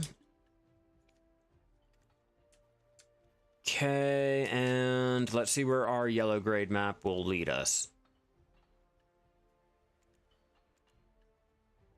I gotta make sure I grab the package before you guys like start sailing off and get halfway there. just make sure you guys have the actual trade good on you. I do think it requires her to actively speak. Yeah. You'll have to take the actual trade moon item. The old mood trade item. Alright, now let's see where our map will take us. Uncle's Eye, no. Alright, so all we have to do is... Let me switch my boats before I get too far. Check in our boat. Don't worry, when I get this ready, I will totally reiterate everything I'm saying, so you guys are like, oh, you're just a bumbling buffoon. Okay, so after you've grabbed your Old Moon trade item, yeah, the amount of times I fucking forgot that shit heading over to Port Rat, okay? Back in the day, heading over to Port Rat and then realizing, like, oh shit, I went out of my way all the way here and I don't even have the fucking package. But once you have your package, a great little tip is to go ahead and prop your yellow grade map. Your yellow grade map will teleport you to the nearest town, but will allow you to teleport back. What we're going to do is we're going to pop our yellow grade map to teleport us away. And then we're going to pop our blue grade map. A blue grade map does not share the same cooldowns as a yellow grade map, allowing us to double teleport and teleport all the way back to the original location that we started from. So if you guys go out to, say, near Velia or, say, near Altanova, you can do the blue teleporty map. And do we know if we're able to jump in the well with this or not?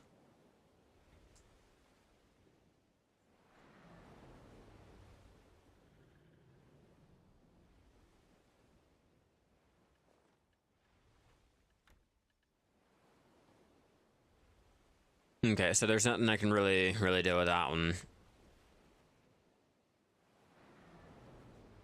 But we just have to get into the right area so that your maps will go ahead and trigger. I'm gonna say possibly right over here. Once you get into a different region, your map will have a list of things that you need to go ahead and or a list of other places that you can do. Done some stupid shit while bartering, super annoying when you get to the destination and you forgot the quest or picked up the wrong items and or realized that it was a timed fucking thing and it expired.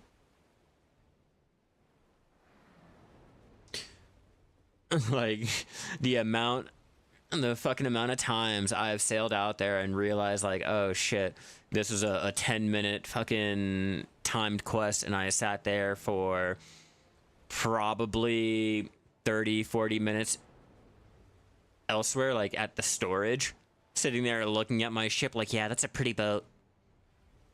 Yeah, I like that sail.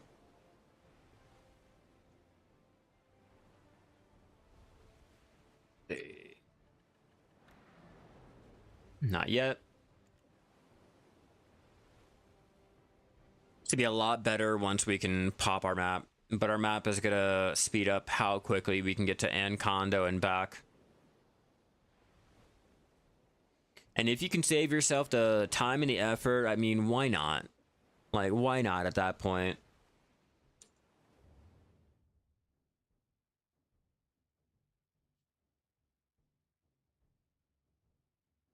Come on. Yeah, I'm pretty sure once I get about right here, I should be able to teleport all the way over here. And then all I have to do is pop my yellow grade map again and I'm back. But if you're trying to go for further locations like, say, Velia to Valencia or Aquala's Eye to Valencia while still keeping the teleport to Aquala's Eye and blah, blah, blah, like, your best bet is to pop your yellow grade map to the nearest location, then pop your blue grade map so that you can instantly teleport back to the original location. So if you play it out right, you should be able to pop your yellow grade map to the nearest location. Depending on where you are, it should be a whole nother town.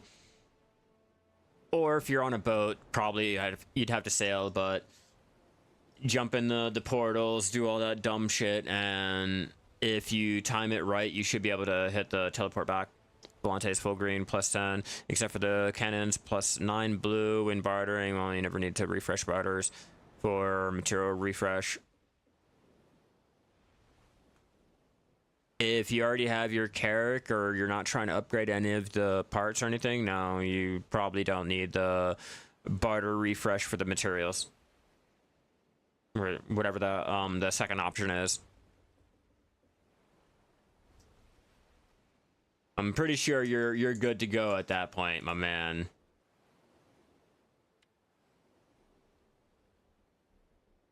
Unless you want to go for another one. Obviously, that's a reasonable thing to do, right? Yeah.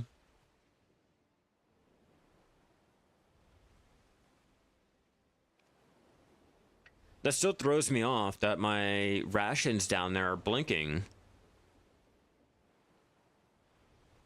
Yeah, it's no problem. I think the only time that you really would is if you're trying to make another one. If anything, I just go ahead, sit back, and enjoy the journey.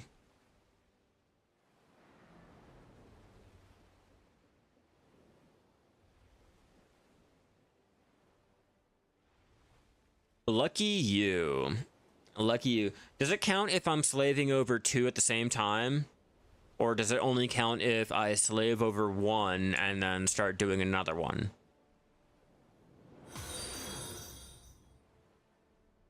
Hell yeah, thank you for the follow. You are fucking amazing.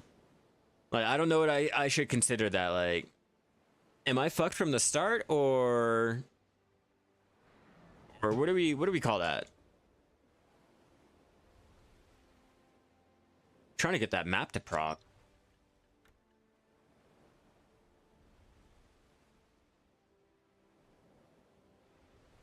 Still just Ilia Island as being the furthest.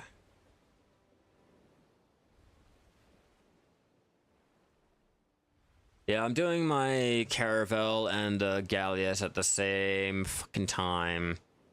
Currently, I think I might have enough crow coins to get the last parts needed for my blue grade cannon for my Galleass, and then I can start working on getting the sail for my Caravel.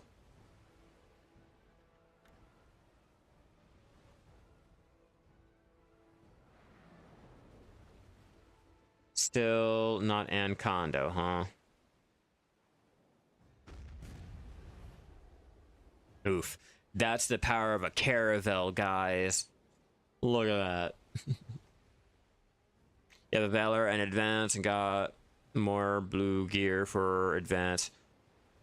Yeah, I'll get to that point eventually. I'm just slowly getting all of the materials together. That's all.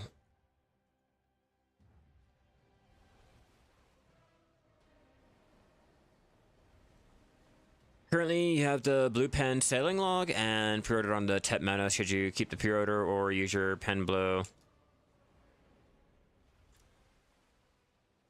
To be honest with you, that's a good question. That's a good question. Should you stick with... What does it give you? Like... Probably like...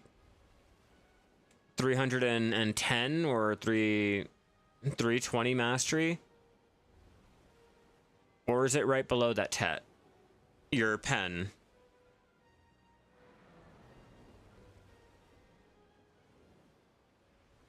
Yeah, because I'm looking at the overall stats over here.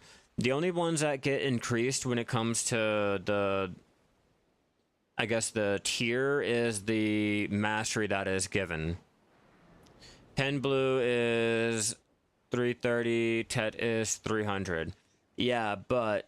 What are the experience, your sailing experience, your ship speed, all of the other ones, not your mastery, all the other stats? Like, is there more for wearing the Manos or is there more for wearing the blue? Because I can sacrifice like that 30 mastery if I can get it elsewhere, if I increase the speed of my boat a lot better. You know what I mean? Like, if that 30 is not breaking any bracket, what's the fucking point?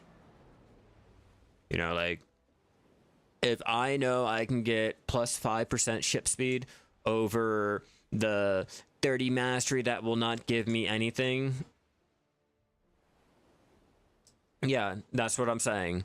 I'd rather go for the ability to speed up my ship than a little bracket that I might not even reach, you know what I mean? Like if that 30 does not get me into another bracket, then clearly that mastery does not mean shit.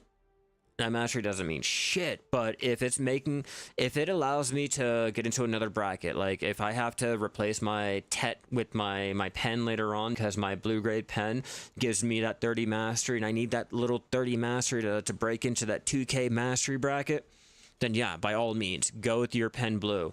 But if that 30 doesn't mean shit for your bracket, there's no real reason to go for it. Obviously, like,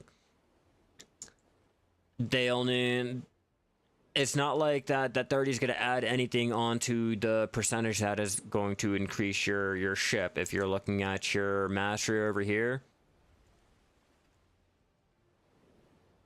yeah, if you look at your mastery here, that little 30 is not going to do anything. Watch, demonstrate 17.0, 17.0. Oh wait, hold on. Oh, I dropped brackets. That's not even fair. I dropped brackets. But yeah, see, that's what I mean. If the mastery will increase your bracket, there you go. Do it. But if there's no point in it and it's just gonna be a waste of your time, go for the stats, bro. Go for the stats. Your mastery is one little thing.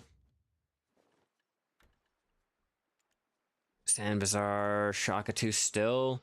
They're really gonna have me go all the way out there to do my fucking sailing.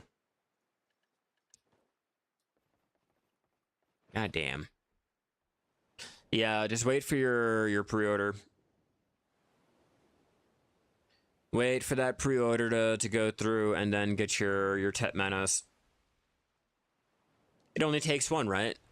All you need is one and boom, you got a Pen Menace, you're done. At least they could be croned, right?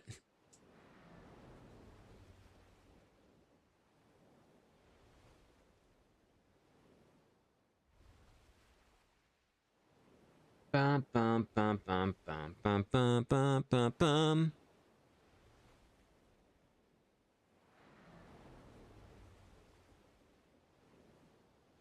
Yeah, they're gonna make me go all the way out there, which is unfortunate. I kind of didn't want to, but Ancondo, here we go. I could have chose Velia and called it a day, made it a lot easier for myself.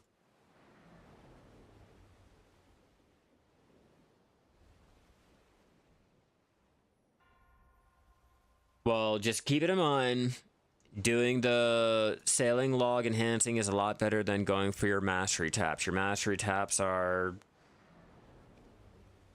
they're pretty sad. They're really bad. And it's not just you. I'm pretty sure it's every fucking one.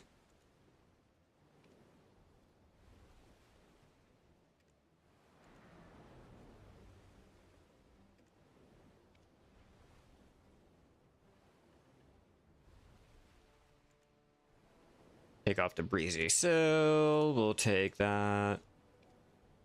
Open up our storage.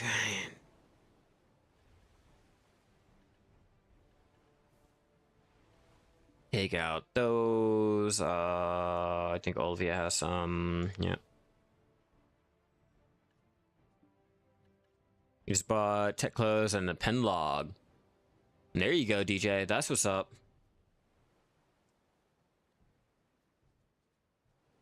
I'll eventually get mine tapped up, but I'm doing mine manually. It's always manual with me.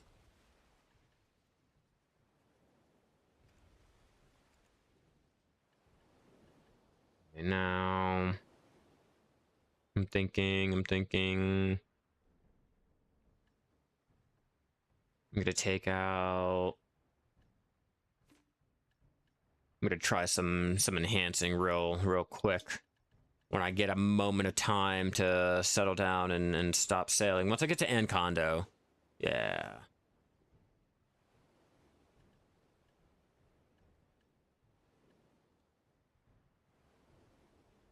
The alchemist, cook, hunters. We'll take out the fishing. And I'm thinking one gather. Do that. We'll do at least one of every little life skill. I'm gonna attempt to try getting a higher tier on my menace. I don't know if it's gonna be possible, but I'm trying to get everything ready to be enhanced up again. We're really gonna try this hammer. Not that hammer, the piety system. It's like fucking stupid as shit.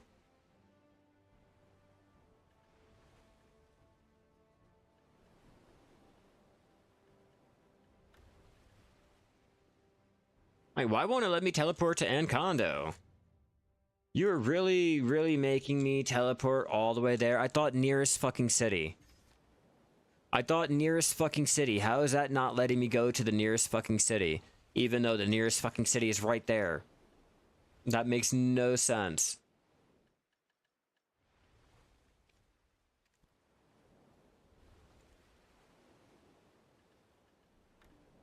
Then my fucking auto sailing sucks. That auto pathing, man. It ain't right. Oh, just a little heads up, everyone. I did get done my processing video. It's all edited down. I am just waiting until I get done with our live stream to go ahead and upload it, to go ahead and give it off to you guys. But it is done. It is done. I just can't exactly have it out in the wild until after I'm done being live. It'll kind of hurt.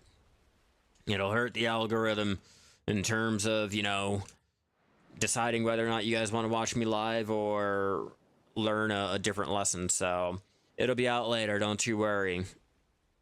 I think the only thing I have to do is finish my thumbnail for it, but I'm waiting on the upload.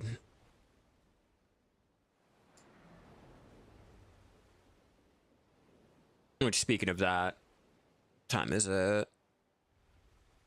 Take a break soon once we get to Ancondo.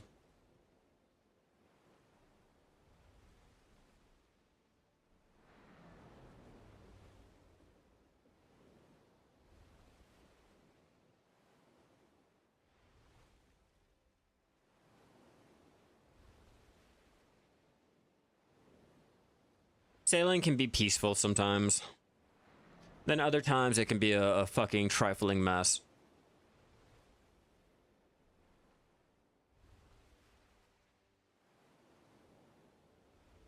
I think it's more relaxing and peaceful when you're not auto-pathing. When you're manually sailing, I think that's a lot better. Definitely a lot better.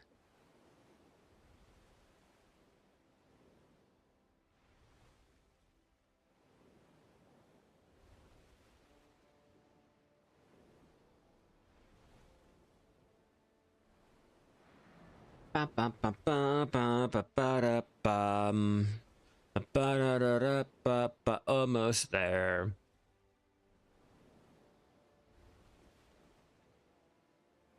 Because I couldn't use my map to teleport here, apparently. Still makes no sense.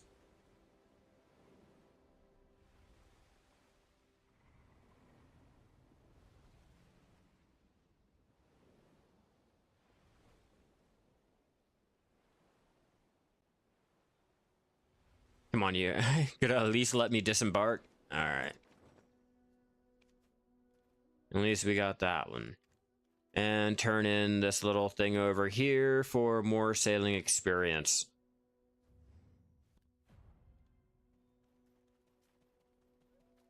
That's a whole reason why I came out here.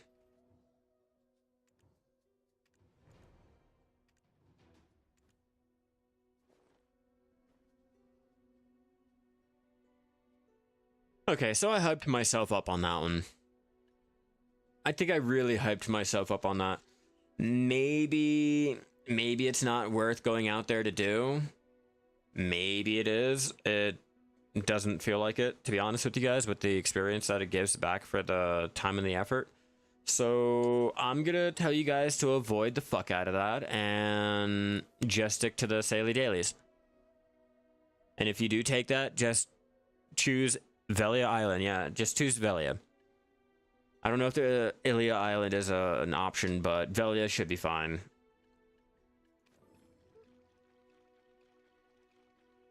Okay, let's try some quick enhancing before we take a quick break and continue going down our... I have no idea what we're gonna fucking continue going down, but we're gonna choose something. Yeah, something like Velia. I don't think heading out all the way here to do it is really worth the time and the effort. Like, I did not see anything back with that at all. I wish I did. Okay, let's start it.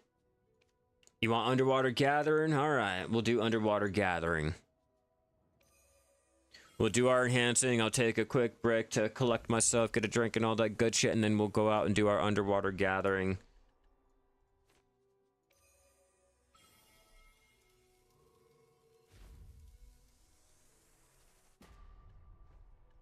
You know, none of this shocks me at all.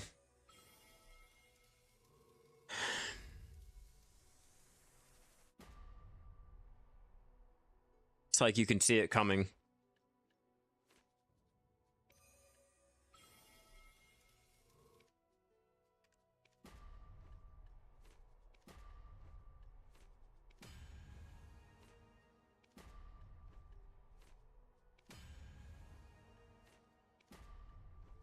How many? I got one left. Got one left. Okay, that'll do.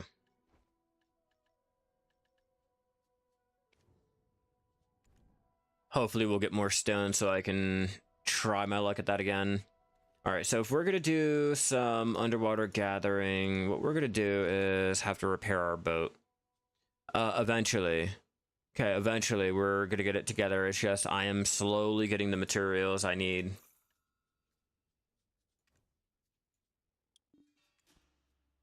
Yeah, I'm slowly getting the materials I need to repair everything, and then I can go ahead and continue. Like, I was able to get, I think, 200 of my memory fragments last night without having to spend anything. That fraction is a new piety that we have for our enhancing. So if you guys are out there doing your combat enhancing, your crons and shit like that, you have a better chance at getting a actual successful tap. It will require you to fail however many the overall time is. Like, say my try attempt, it will take me 6 more fails in order to get a 100% successful try tap without having to worry about anything. As you can see, same applies for the Tet. The Tet has its own. Once you success it, it will drop it back down to 0. So, Logia has its own. Oops. Yeah, Logia has its own little tied-in chances. The accessories have their own, like Logia rings, Logia earrings, Logia necklaces, Manos earrings, Manos necklaces, Garanoa, so on and so forth. So, it's great for your combat gear. Perfect, great. All that good shit. I don't know if any of my combat gear has any attempts on it. Yeah, no, not at all. But it's great if you can cron it and all that good shit, but for mastery clothes, I don't see the point in it. I don't see any benefit from it. It's just there. It's mainly there for the rest of the player base.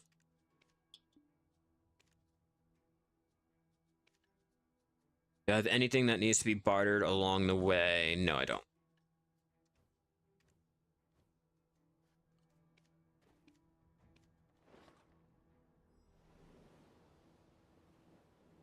All right, let's go over to, hopefully, Anaha Island. Hopefully we can go to Anaha and it's not going to be already fucking hit, which I really doubt, but There, I'm gonna go ahead, set up our auto pathing, and I will be right back, everyone. Let me get a drink, get all recollected, and we will continue going on with our ocean content day. We went from sailing, bartering, sea monster hunting to now underwater gathering. There we go. We're keeping a trend here. All right, guys, I will be right back, everyone.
All right, sorry about that. I am back, everyone.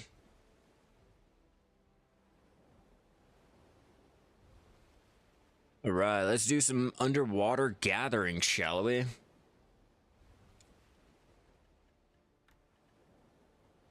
And of course, I can't use a map. Of course not.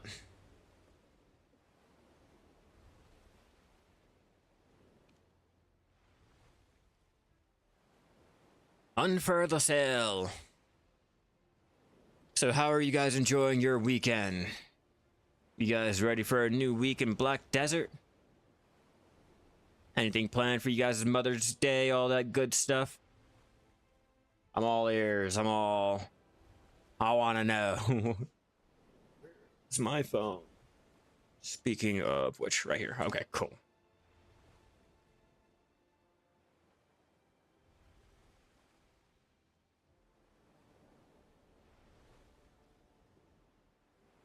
I just want a cog. I hate this.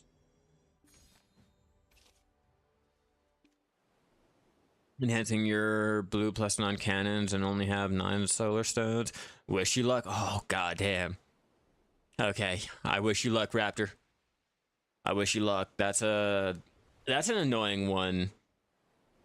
Especially when you know you have a low chance of getting a tap and you don't have the needed materials to do all the taps that you want. And or you don't have the necessary amount to go over. Like, yeah, that's annoying. I wish you luck, man.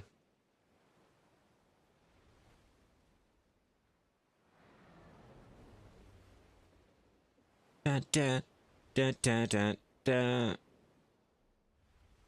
I have a feeling I'm gonna get to Anaha Island and there's gonna be someone already there. They've already hit the giant pearl oysters and shit like that.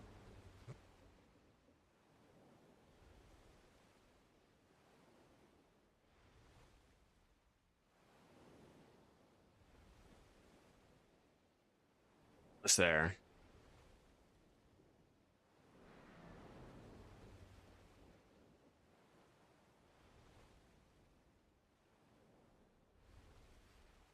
I can see the light. But can I teleport? Fucking no.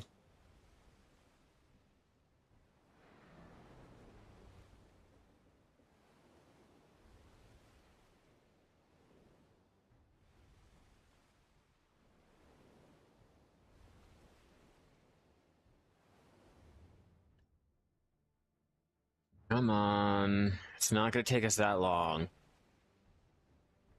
You know, for a magical goddamn map, it is not letting me do anything fucking magical with it. I'm just saying. Between me and you guys, like, I should have been able to, I don't know, teleport to the fucking island that I can see over there on the horizon.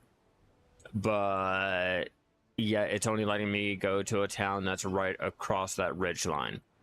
Like, get the fuck out of here. It's magic. Let me do some magical shit with it.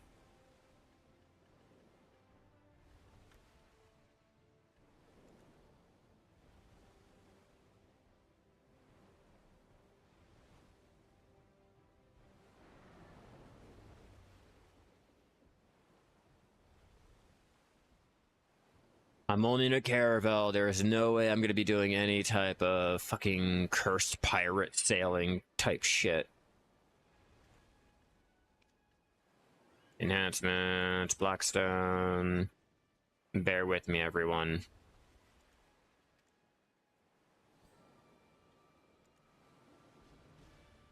I can afford that.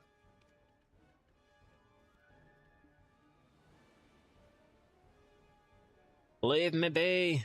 Leave me be. Yeah, I failed with the 150 fail stack. 13 folks. Oh. You failed all of them? Like, all of them? Come on. Nah. Nah. That is not right. That is not right.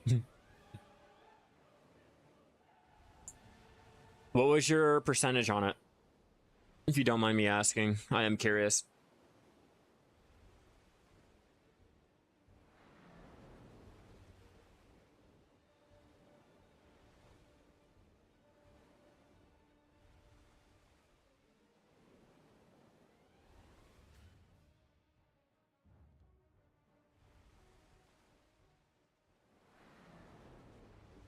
Do do do do do.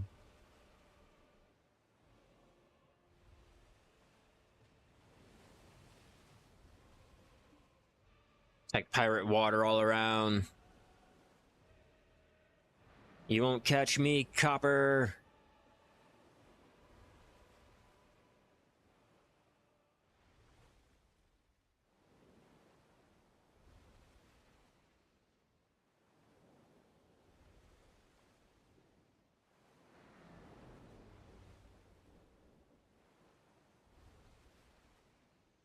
$8.25. God damn.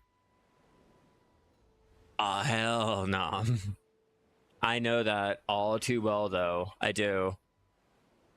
That's basically what I'm going at for my +5 silver embroidered taps, my Manos tools that I'm doing. I show you my ship speed. It's slow as fuck.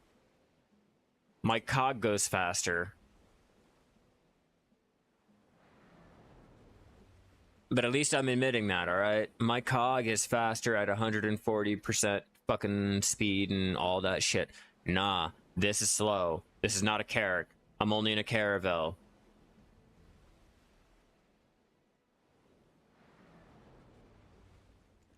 Yeah, my mastery is only 1637.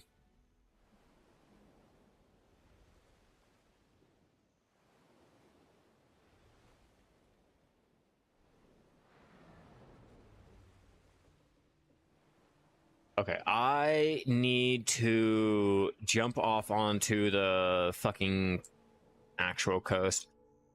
I think fully buffed, I get to, what, 18? All your other gear is plus 10 green grid. Okay. I gotta slowly get my first blue grade part. Let's go ahead and combine some more of these and try our luck at tapping. I have two more that I have to tap up. No, I'm only using the plus green grade or plus 10 green grade Galeas and the Caravel. I'm slowly working on getting my blue grade parts for upgrading to my Carrack.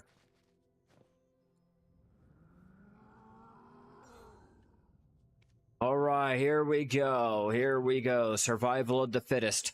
Who's gonna make it? Who's gonna make it to try? Or are we gonna be able to attempt to try? We're gonna find out. How many fails can we do?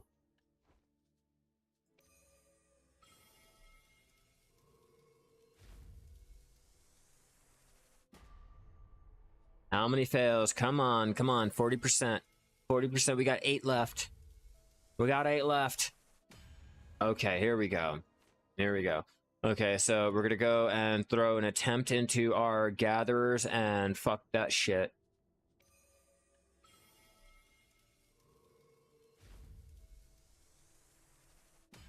No, come on. It really used it. It really went ahead and used it, and I didn't need my fucking gatherers. I was hoping to eat it. I was hoping to fucking eat that shit so I could go throw in the 100% chance on getting my try here. Oh, that's fucking bullshit. Baby back bullshit. Alright.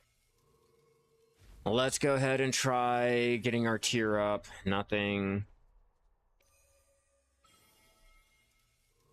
20%. We got 5 more. Come on. Nothing. Alright. 20%. We got 4 more. Nothing. Alright. Here we go. Here we go. 30%. We got 3 more. Nope. Nothing. 1 more. Or we got 2 more. Why all the separate meters though? Because they all are separate. They're okay, so if you're looking at it, Manos has their own, Silver Embroidered has their own, Logia has their own. Then with their different tiers, they have their own. So my pen or my Tri Manos has one, then my Duo Manos has another, then my Tri has another. See, there's a whole nother. And as you're looking, there's one other there, there's a whole nother here. Yeah. Alright, last chance. Last chance. Let's see if we can't do this. Yeah, not shocked. And hell yeah, congrats, man. Got your sailing log.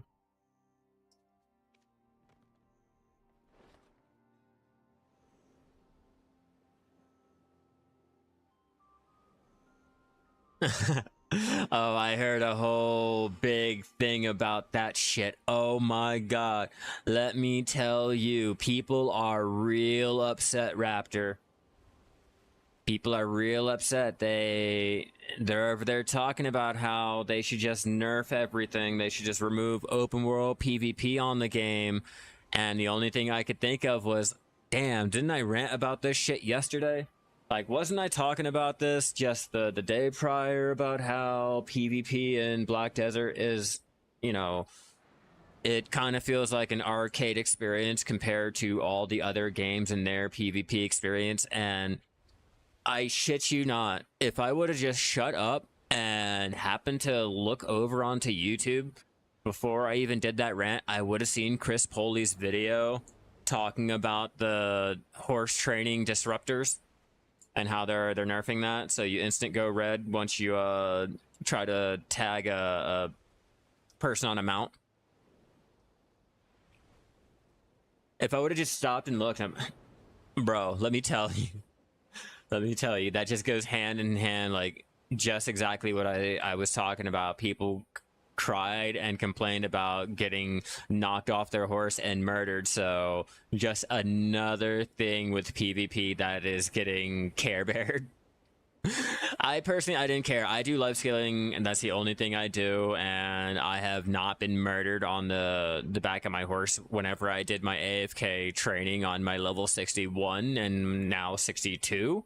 So it didn't affect me, and it won't affect me either way. I just found it funny because I was just talking about the care bearing right before I ended off my stream, went to go check to see what was up on YouTube, and Chris Poley's fucking video popped up, number fucking 1 recommended. I'm like, god damn it. Like, god damn it. It doesn't affect me. It doesn't affect me. You can easily go ahead and set up an auto pathing route without ever touching any type of contested area. So if that was really an issue, maybe train inside of a town, you know, train inside of somewhere that's not going to murder you. Don't be in Velia, or not Velia, Heidel, because we all know what everyone is complaining about. We all know that they're complaining about the horse killing out there in the stable area near Heidel. Come on. We all know that this nerf was put in for that specific reason. You know, anywhere else around the fucking world, you can go ahead and AFK and nothing would be going on. But I have heard horror story, World War I type levels of fucking content made around murdering people right outside of fucking Heidel. Now, I just find it really hilarious. I was talking about this yesterday, and it just went ahead and they did exactly what I was saying that they were doing. And I know PvPers are mad. I know they're heated, but hey, I told them nerfs were coming. I told them, like, nerfs are coming and all that dumb shit and blah blah blah. Yeah, no, there's always other options. You don't always have to sit there and have the whole community change because you want to do that one option or those handful of options everywhere, you know. I like I said, it doesn't affect me. I don't really care. I just find it funny. You know, well, like I said, when I do my training, I don't. No, they have not given word on that yet. I am waiting on that to see like what's going on, but I would expect around whenever we get anything on trading, whenever they announce anything on active trading, expect the wagons. You know, they go hand in hand. Right now, let's throw all of our things into our storage so I can make up some room.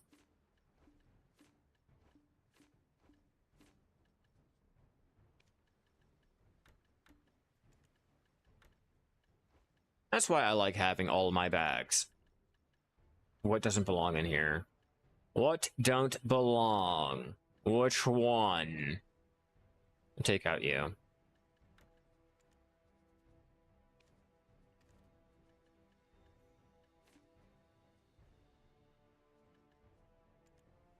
I think we're ready now. Buffs. Oh, I need... Do I want to do gathering? Yeah, I'll do gathering. I'll do gathering.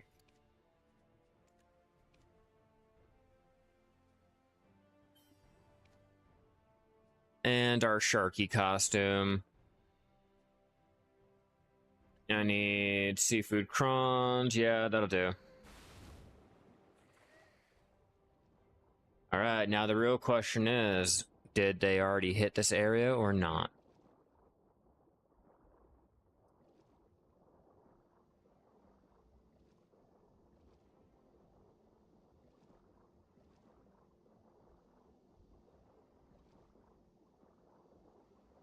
So far, I'm not liking my odds here.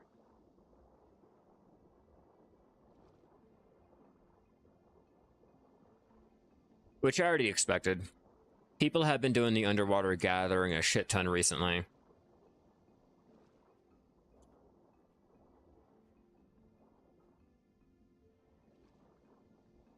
Yep. Okay, so let's try to find an area that hasn't been hit yet. When in doubt, Arsha it out. True. Like, what else can I do? Like, hopefully no one had the same idea as me. Oh, see, look, there goes that whole little bracket that I was talking about. That whole fucking piety system.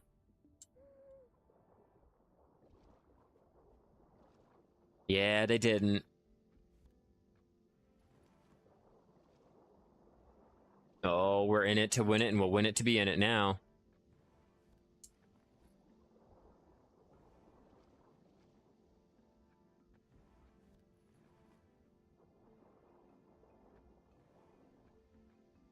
I forgot, I do have submergence crystals I could pop if I really needed to.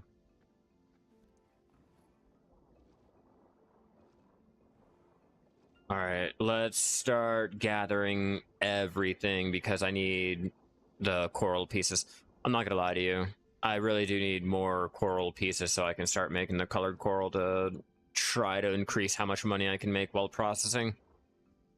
Just something I could do while I'm usually like making dinner or I'm cleaning or something. Like what I'm gonna do after I get done with the live stream here, I'm gonna get started to upload and I'm gonna go start cooking and I'm gonna clean. And I kind of want to be able to make some type of money while I'm off doing all of that dumb shit. I do hate how much fake coral there is around here.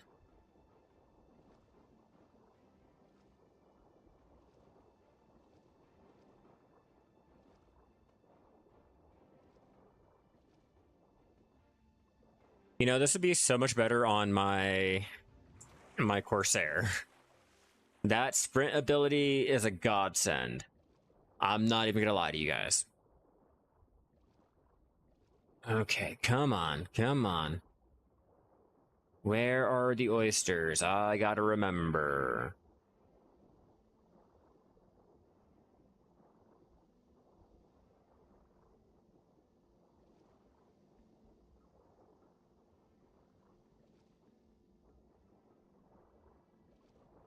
No, not that side. It's gonna be over there.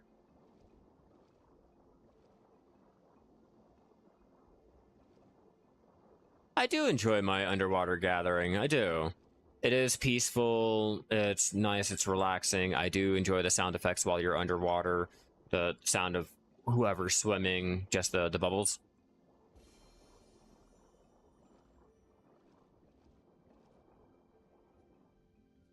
I'm just not getting any type of gatherable nodes around here, which is unfortunate. Okay, let's try you guys.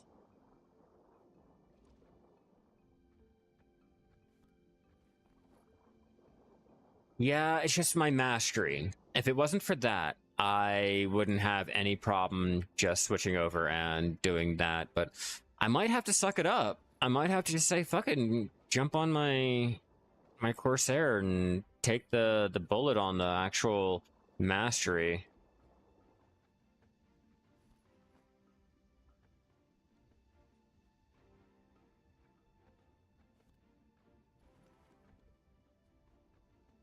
I'm trying to gather everything on the way up while I'm drowning.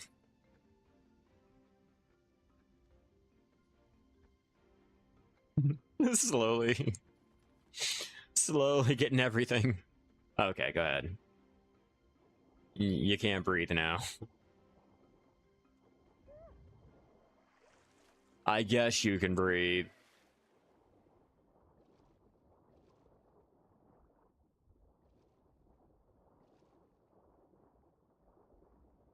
Yeah, I might switch to my Corsair. I do have the bubbly diving suit. I'm trying to go for the coral pieces. I mean, if I can get the giant coral or the giant clams or pearl oyster, that's great, but I think it might just be the speed that I'm going to be going for. I'm not going to really worry about anything else. It's just, ugh. After playing on the Corsair underwater gathering, you come to this and it's like kind of sad. I wish they would have gave us the sprint ability if you would have spent the money on the dum-da-dum. You know, I actually spent money on it. That'd be a nice little upgrade. Could you imagine they gave us another little piece of the costume to add on to it just to justify the ability to sprint? Like, yeah, so we'll go ahead and give you the bubbly diving suit sprinting, but it'll be like $5 and you have to wear it with your shark costume too. Like, god damn it, take my money. And yeah, I know I will. I know I will. Most of you guys at LifeSkill will. Like, they offered us a fucking farming costume and we ate that shit up. I haven't gotten mine yet, but I'm still trying.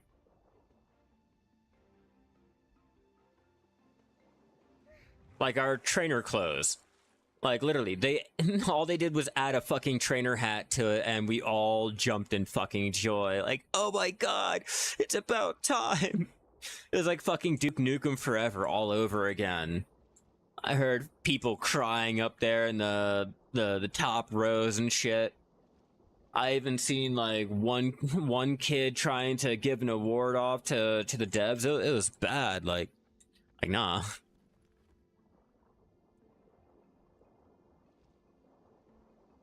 No. That's money out of their pocket. They would never allow that. Why would you make something valued less in your pearl shop? Because I don't know about you, but any of us LifeSkiller knows like the only way to buy our costume is to use pearls. We don't have an option for it, making like every costume exponentially like over fucking valued. Like, take our hedgehog. How much do you think the hedgehog is really worth? And then you go into how much the hedgehog costs to get up to a tier 4. And you're like, oh, fuck that. And you look at every other combat pet. Oh, sorry, they give tier 4 out for free. Yeah, I know. It's going to be money out of their pocket. They're not going to do that. Like, shit. He only likes a life skill. That means he'll have to spend $20 each time he has 8 tunes. That's money in our pocket. Now imagine that times by, oh, say 100,000, 200,000 players. Oh, fuck yeah. That's money out of their pocket. They would never share that shit. The only thing that they would share is the sentiment on you not giving them more money. Mm-hmm. They'll be like, yeah, no, we agree with you. It's so disgusting that we're asking for more money, but if you give me a 20, we can go ahead and change the subject. I know how it works. I know how it goes. Don't remind you, I remember I spent around 500. Yeah, I was going to say 400. I was going to say 400.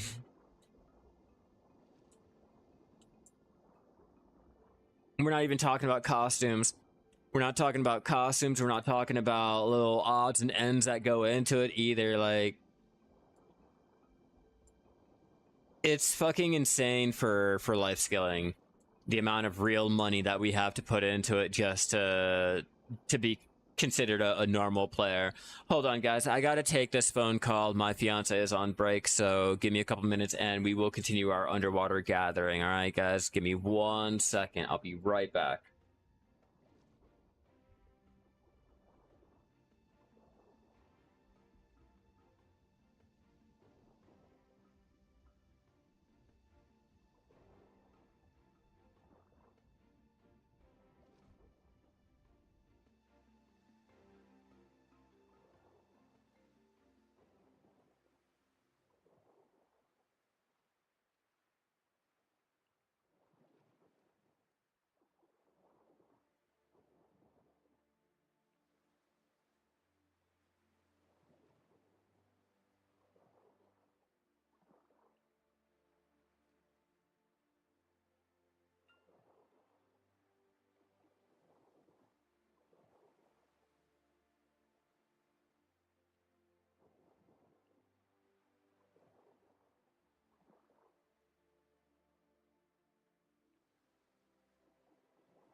I like how I'm the one that goes and turns red for being attacked. That's so funny.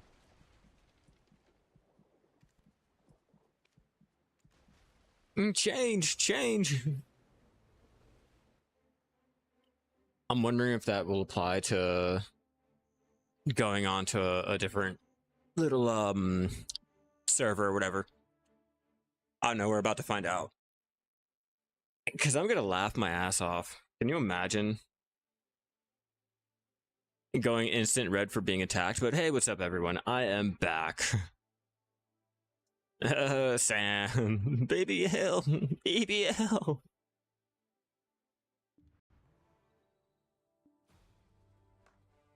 All right, now let's switch over to comma 3 and we'll see.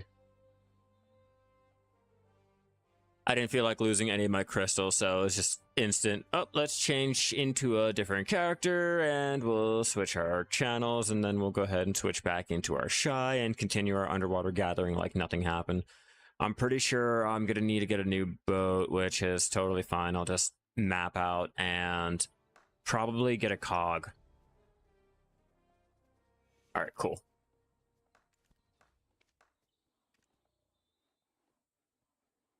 And back to where we were. Dun, dun, dun, dun, dun, dun, dun. Dun, dun, dun, dun, dun, dun, dun.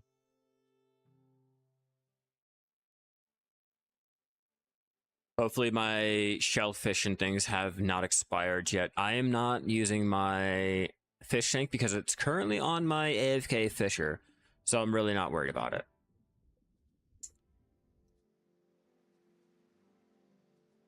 No stones have been lost in the making of that.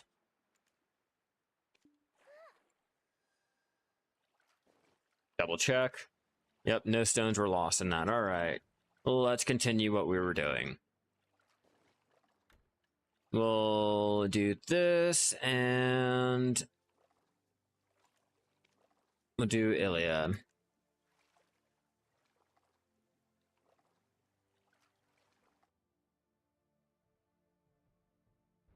I'm getting my cog. I'm not dealing with the stupid little boat again. The Caravel is great. It's fine. It's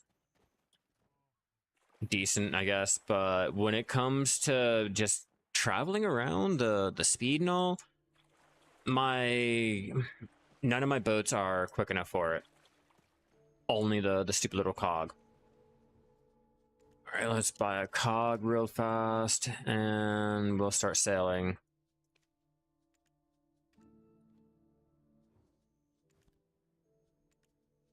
Yeah, register.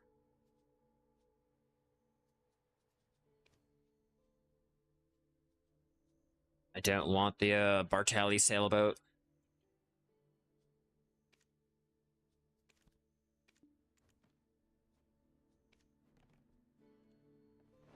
And off we go again.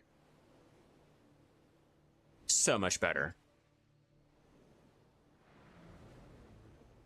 I have a feeling I'm going into the Anaha area again, and it's going to be already gathered.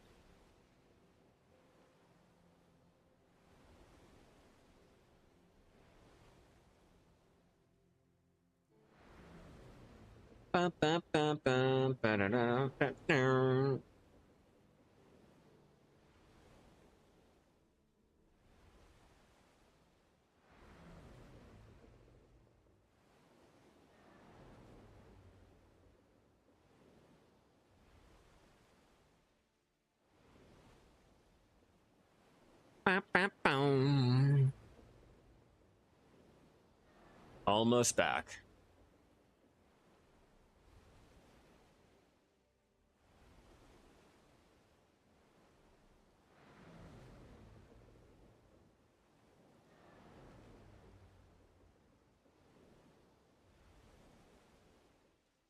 Ooh, thunderstorms, because if you're AFK fishing, you can get struck off your boat. That is annoying to have happen when you're sitting there AFK fishing out in Margoria and a random lightning bolt strikes you and it throws you off your boat. Especially if you're AFK and you don't realize it. So You wake up in the morning and you've been floating in the water the whole time. Oh, okay. It's happened to me 3 times so far.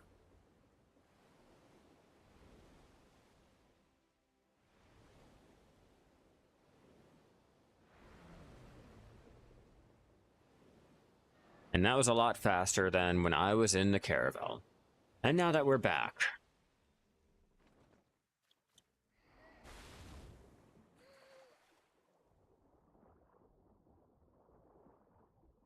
New channel, new gathering attempts. So let's start over here at the very, very edge and make our way to the general reef where all of the main oysters are. Can I find any here, though? Let's first see if there's any coral that can be gathered. Less coral that can be gathered means someone's, like, already been here. It's never good. Sea fan, okay, cool. Giant pearl clam.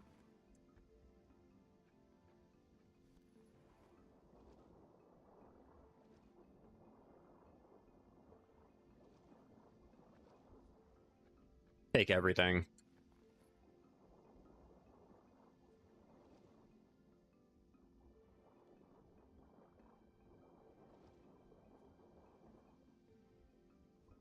There you go. I'm like trying to do the whole mouse to fucking move option, and it kind of sucks underwater. When I mean kind of sucks, it really fucking sucks.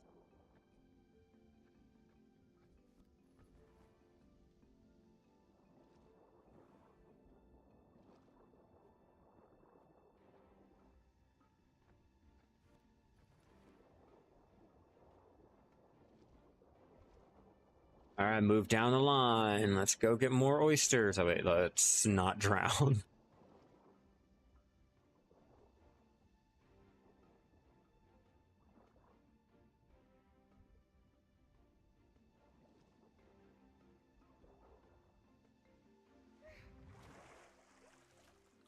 And back down. If I'm not mistaken, there should be at least one more over here and then one over there.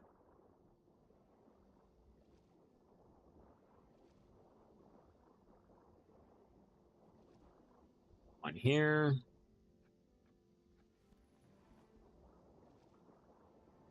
Could be one over here left. Yeah, right there.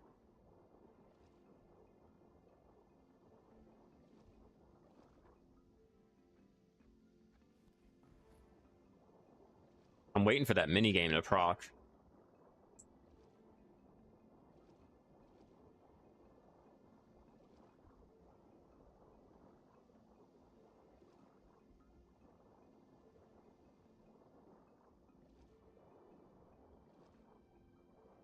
Da, da, da, da, da, da, da, da, da. Where? Not here. Okay. Moving on. We're gonna check up here. Tell mouse to move is not really good. Oh, found one.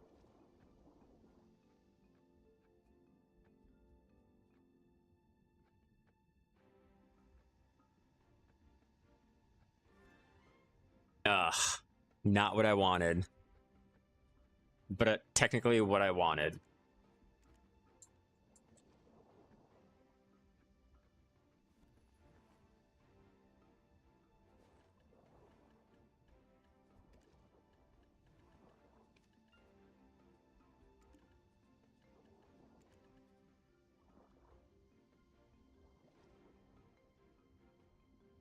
Go hit that other area over there.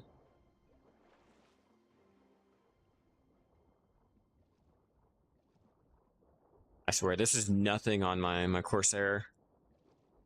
Jumping up from the bottom. Where am I? Okay, go over here. I'm like, I don't know where I'm at. I mean, technically I know where I'm at, but in terms of where the pearls are, no. I'm lost.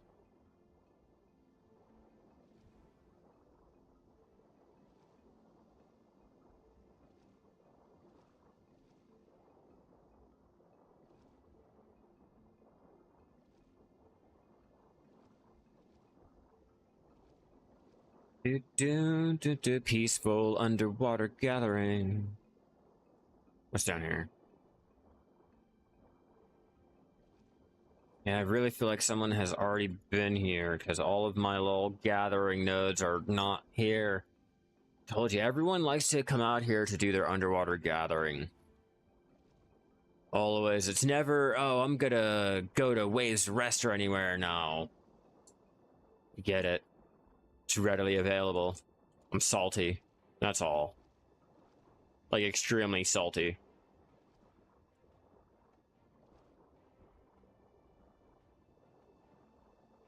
These are my clams, and I want them now. Oh no, oh no. Just as I get to it.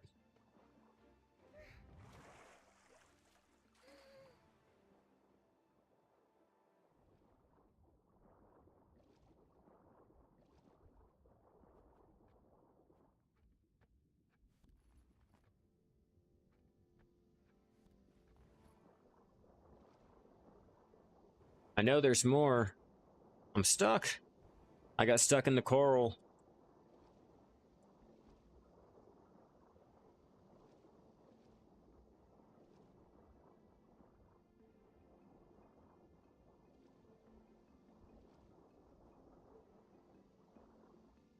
Gather some seaweed. Why not?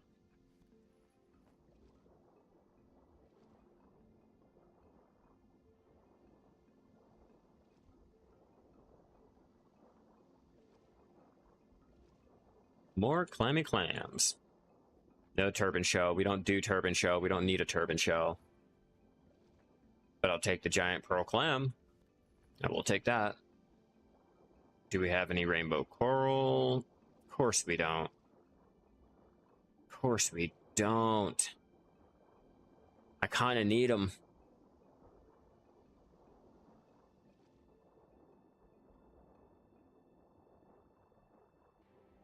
Fun fact. The reason why people are out here doing a lot of their underwater gathering a lot more than usual is because with all of the unifications and the price values of like everything dropping, the colored coral and the higher tiered coral are making bank right now.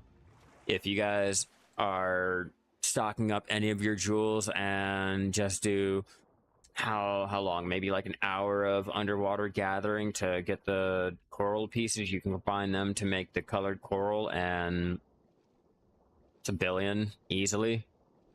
Especially if you go for the green coral or the yellow coral. Those are making huge amounts of money right now.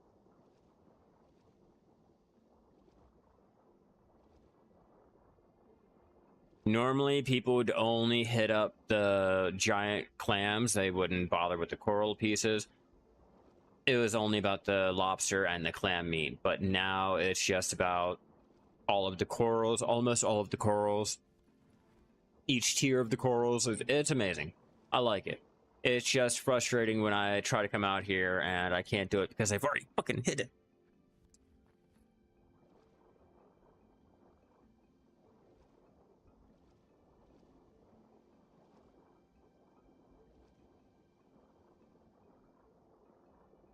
A lot of fake coral.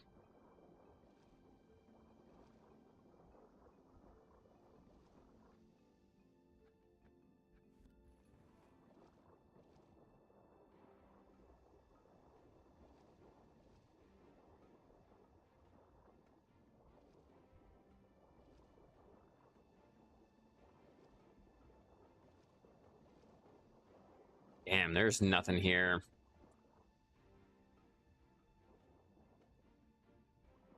Straight dry. Which is unfortunate. All right, let's start processing them down, getting our glue, and what else did I grab? Oh yeah, and seeing if we can't get any of those golden pearls. Come on, swim the right way.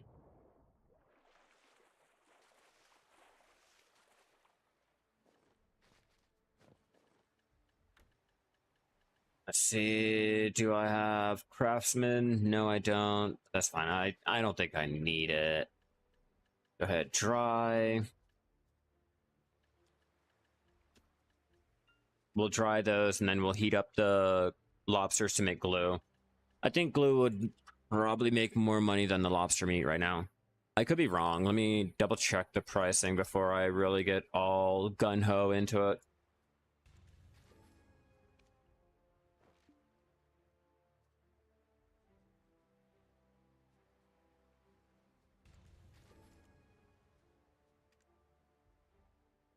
It's in a pretty bad place right now. Oh, lobster meat. Let me check out lobster meat before I decide anything. Oh, God damn it. Do it like this.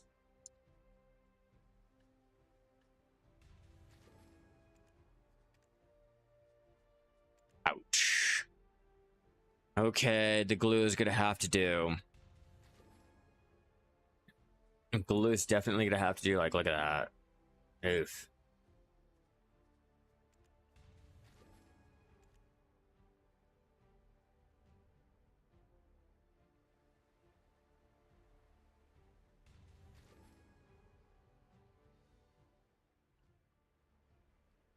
Keep going, keep going. I got one golden pearl. One pearl, that's fine. Let's see how much glue we've gotten. Got 2 colored coral. Something. I'm pretty sure the coral is worth more than the glue. Yeah. Yeah, the colored coral is definitely worth more than the glue and the lobster put together. That's why people are coming out here to do their underwater gathering now. Just the value of the coral and the fact that, I mean, like, it's pretty good experience when you get the minigame during the minigame events, or just getting lucky enough to actually proc the minigames and getting a whole window full.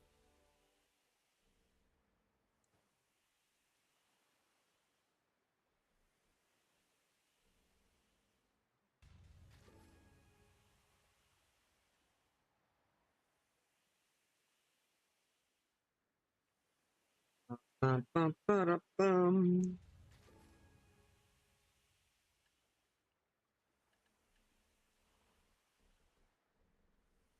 gonna stock up all my coral pieces. They are not exactly a good moneymaker on their own, but you can process them down to make the most money.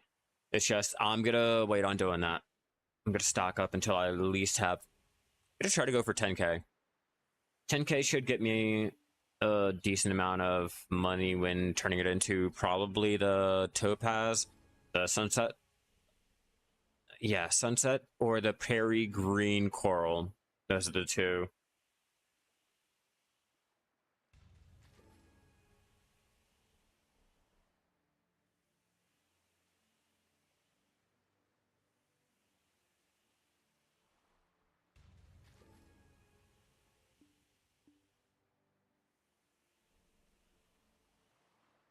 Hurry up! Process faster!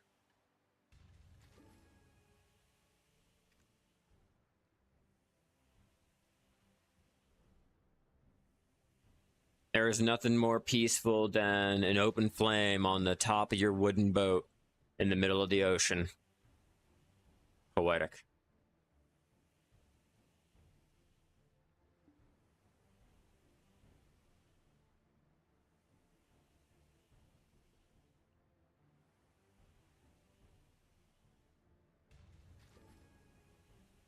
Do, do, do, do, do, do.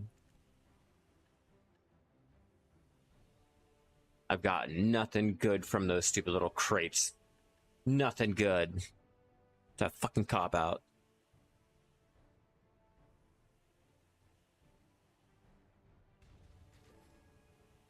Kind of hoping for a little bit more coral, too. Unfortunately, we didn't get a lot of that. What we got... The 2 colored coral, 236 of the coral pieces. We managed to nab 185 with the shrimp, 20 of the pearl oyster meat, 29 of the glue so far, but we're still melting it down.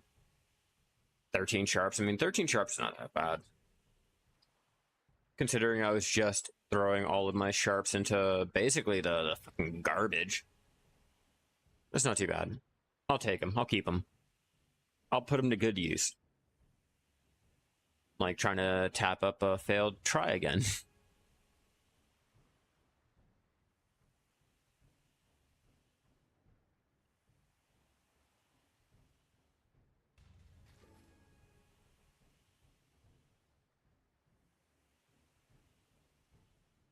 Come on, lobsters. Any minute now. Any day. You could do it.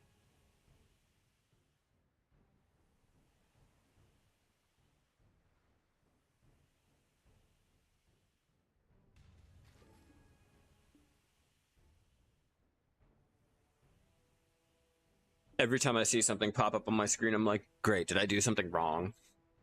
Was that me?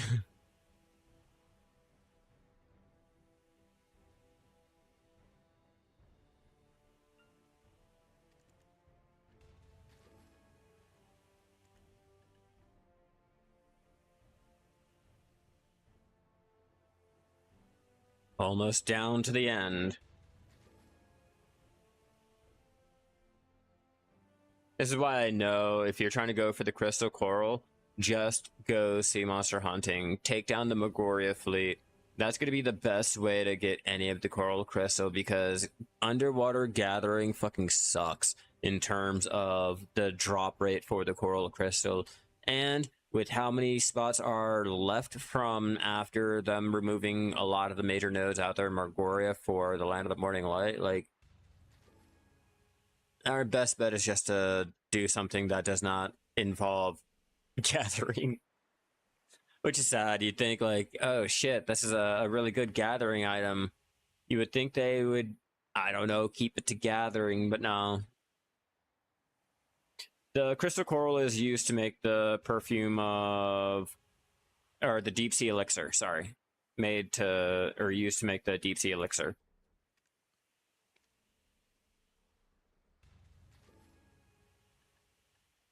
You look,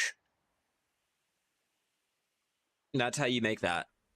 But it will require 1 oil of the abyss, 2 crystal coral crystal, 5 clear liquid reagent, 5 arrow mushroom, and 5 white cedar sap. That's how you go ahead and make that, but you'd have to get the coral crystal.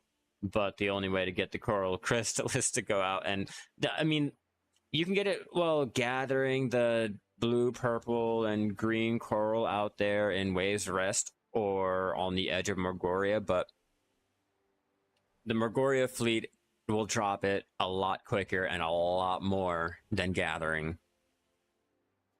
I hated myself more and more trying to look for those coral crystal, and I found out that just going out and killing the Magoria fleet was a better way of doing it. We really had a competition too. Starting same time, doing the same, or not the same shit, but me doing my underwater gathering and John doing his sea monster hunting with the Magoria fleet. Fuck no, blew me out of the water. Fucking John Sparrow, or Jack Sparrow, the fuck out of my goddamn boat. And I wasn't even using it. And it was bad. I don't do it anymore. If I'm going to go out there and gather, I'm just going to gather for the lobster, the oyster, the rare drops, and mainly, most importantly, the coral. I really need coral. The coral is the moneymaker. Crystal coral, not so much, because of just how rare it is.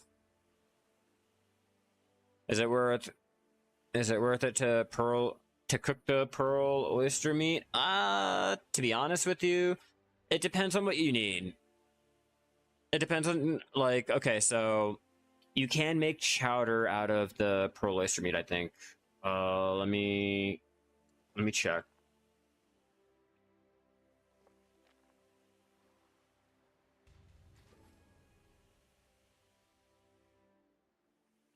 Yeah, so the chowder is pretty good to use for your sailors. It will be a lot cheaper than going out and getting your raisin bread and shit from the wharf manager.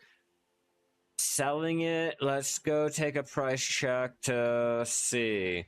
We'll first look at chowder, okay?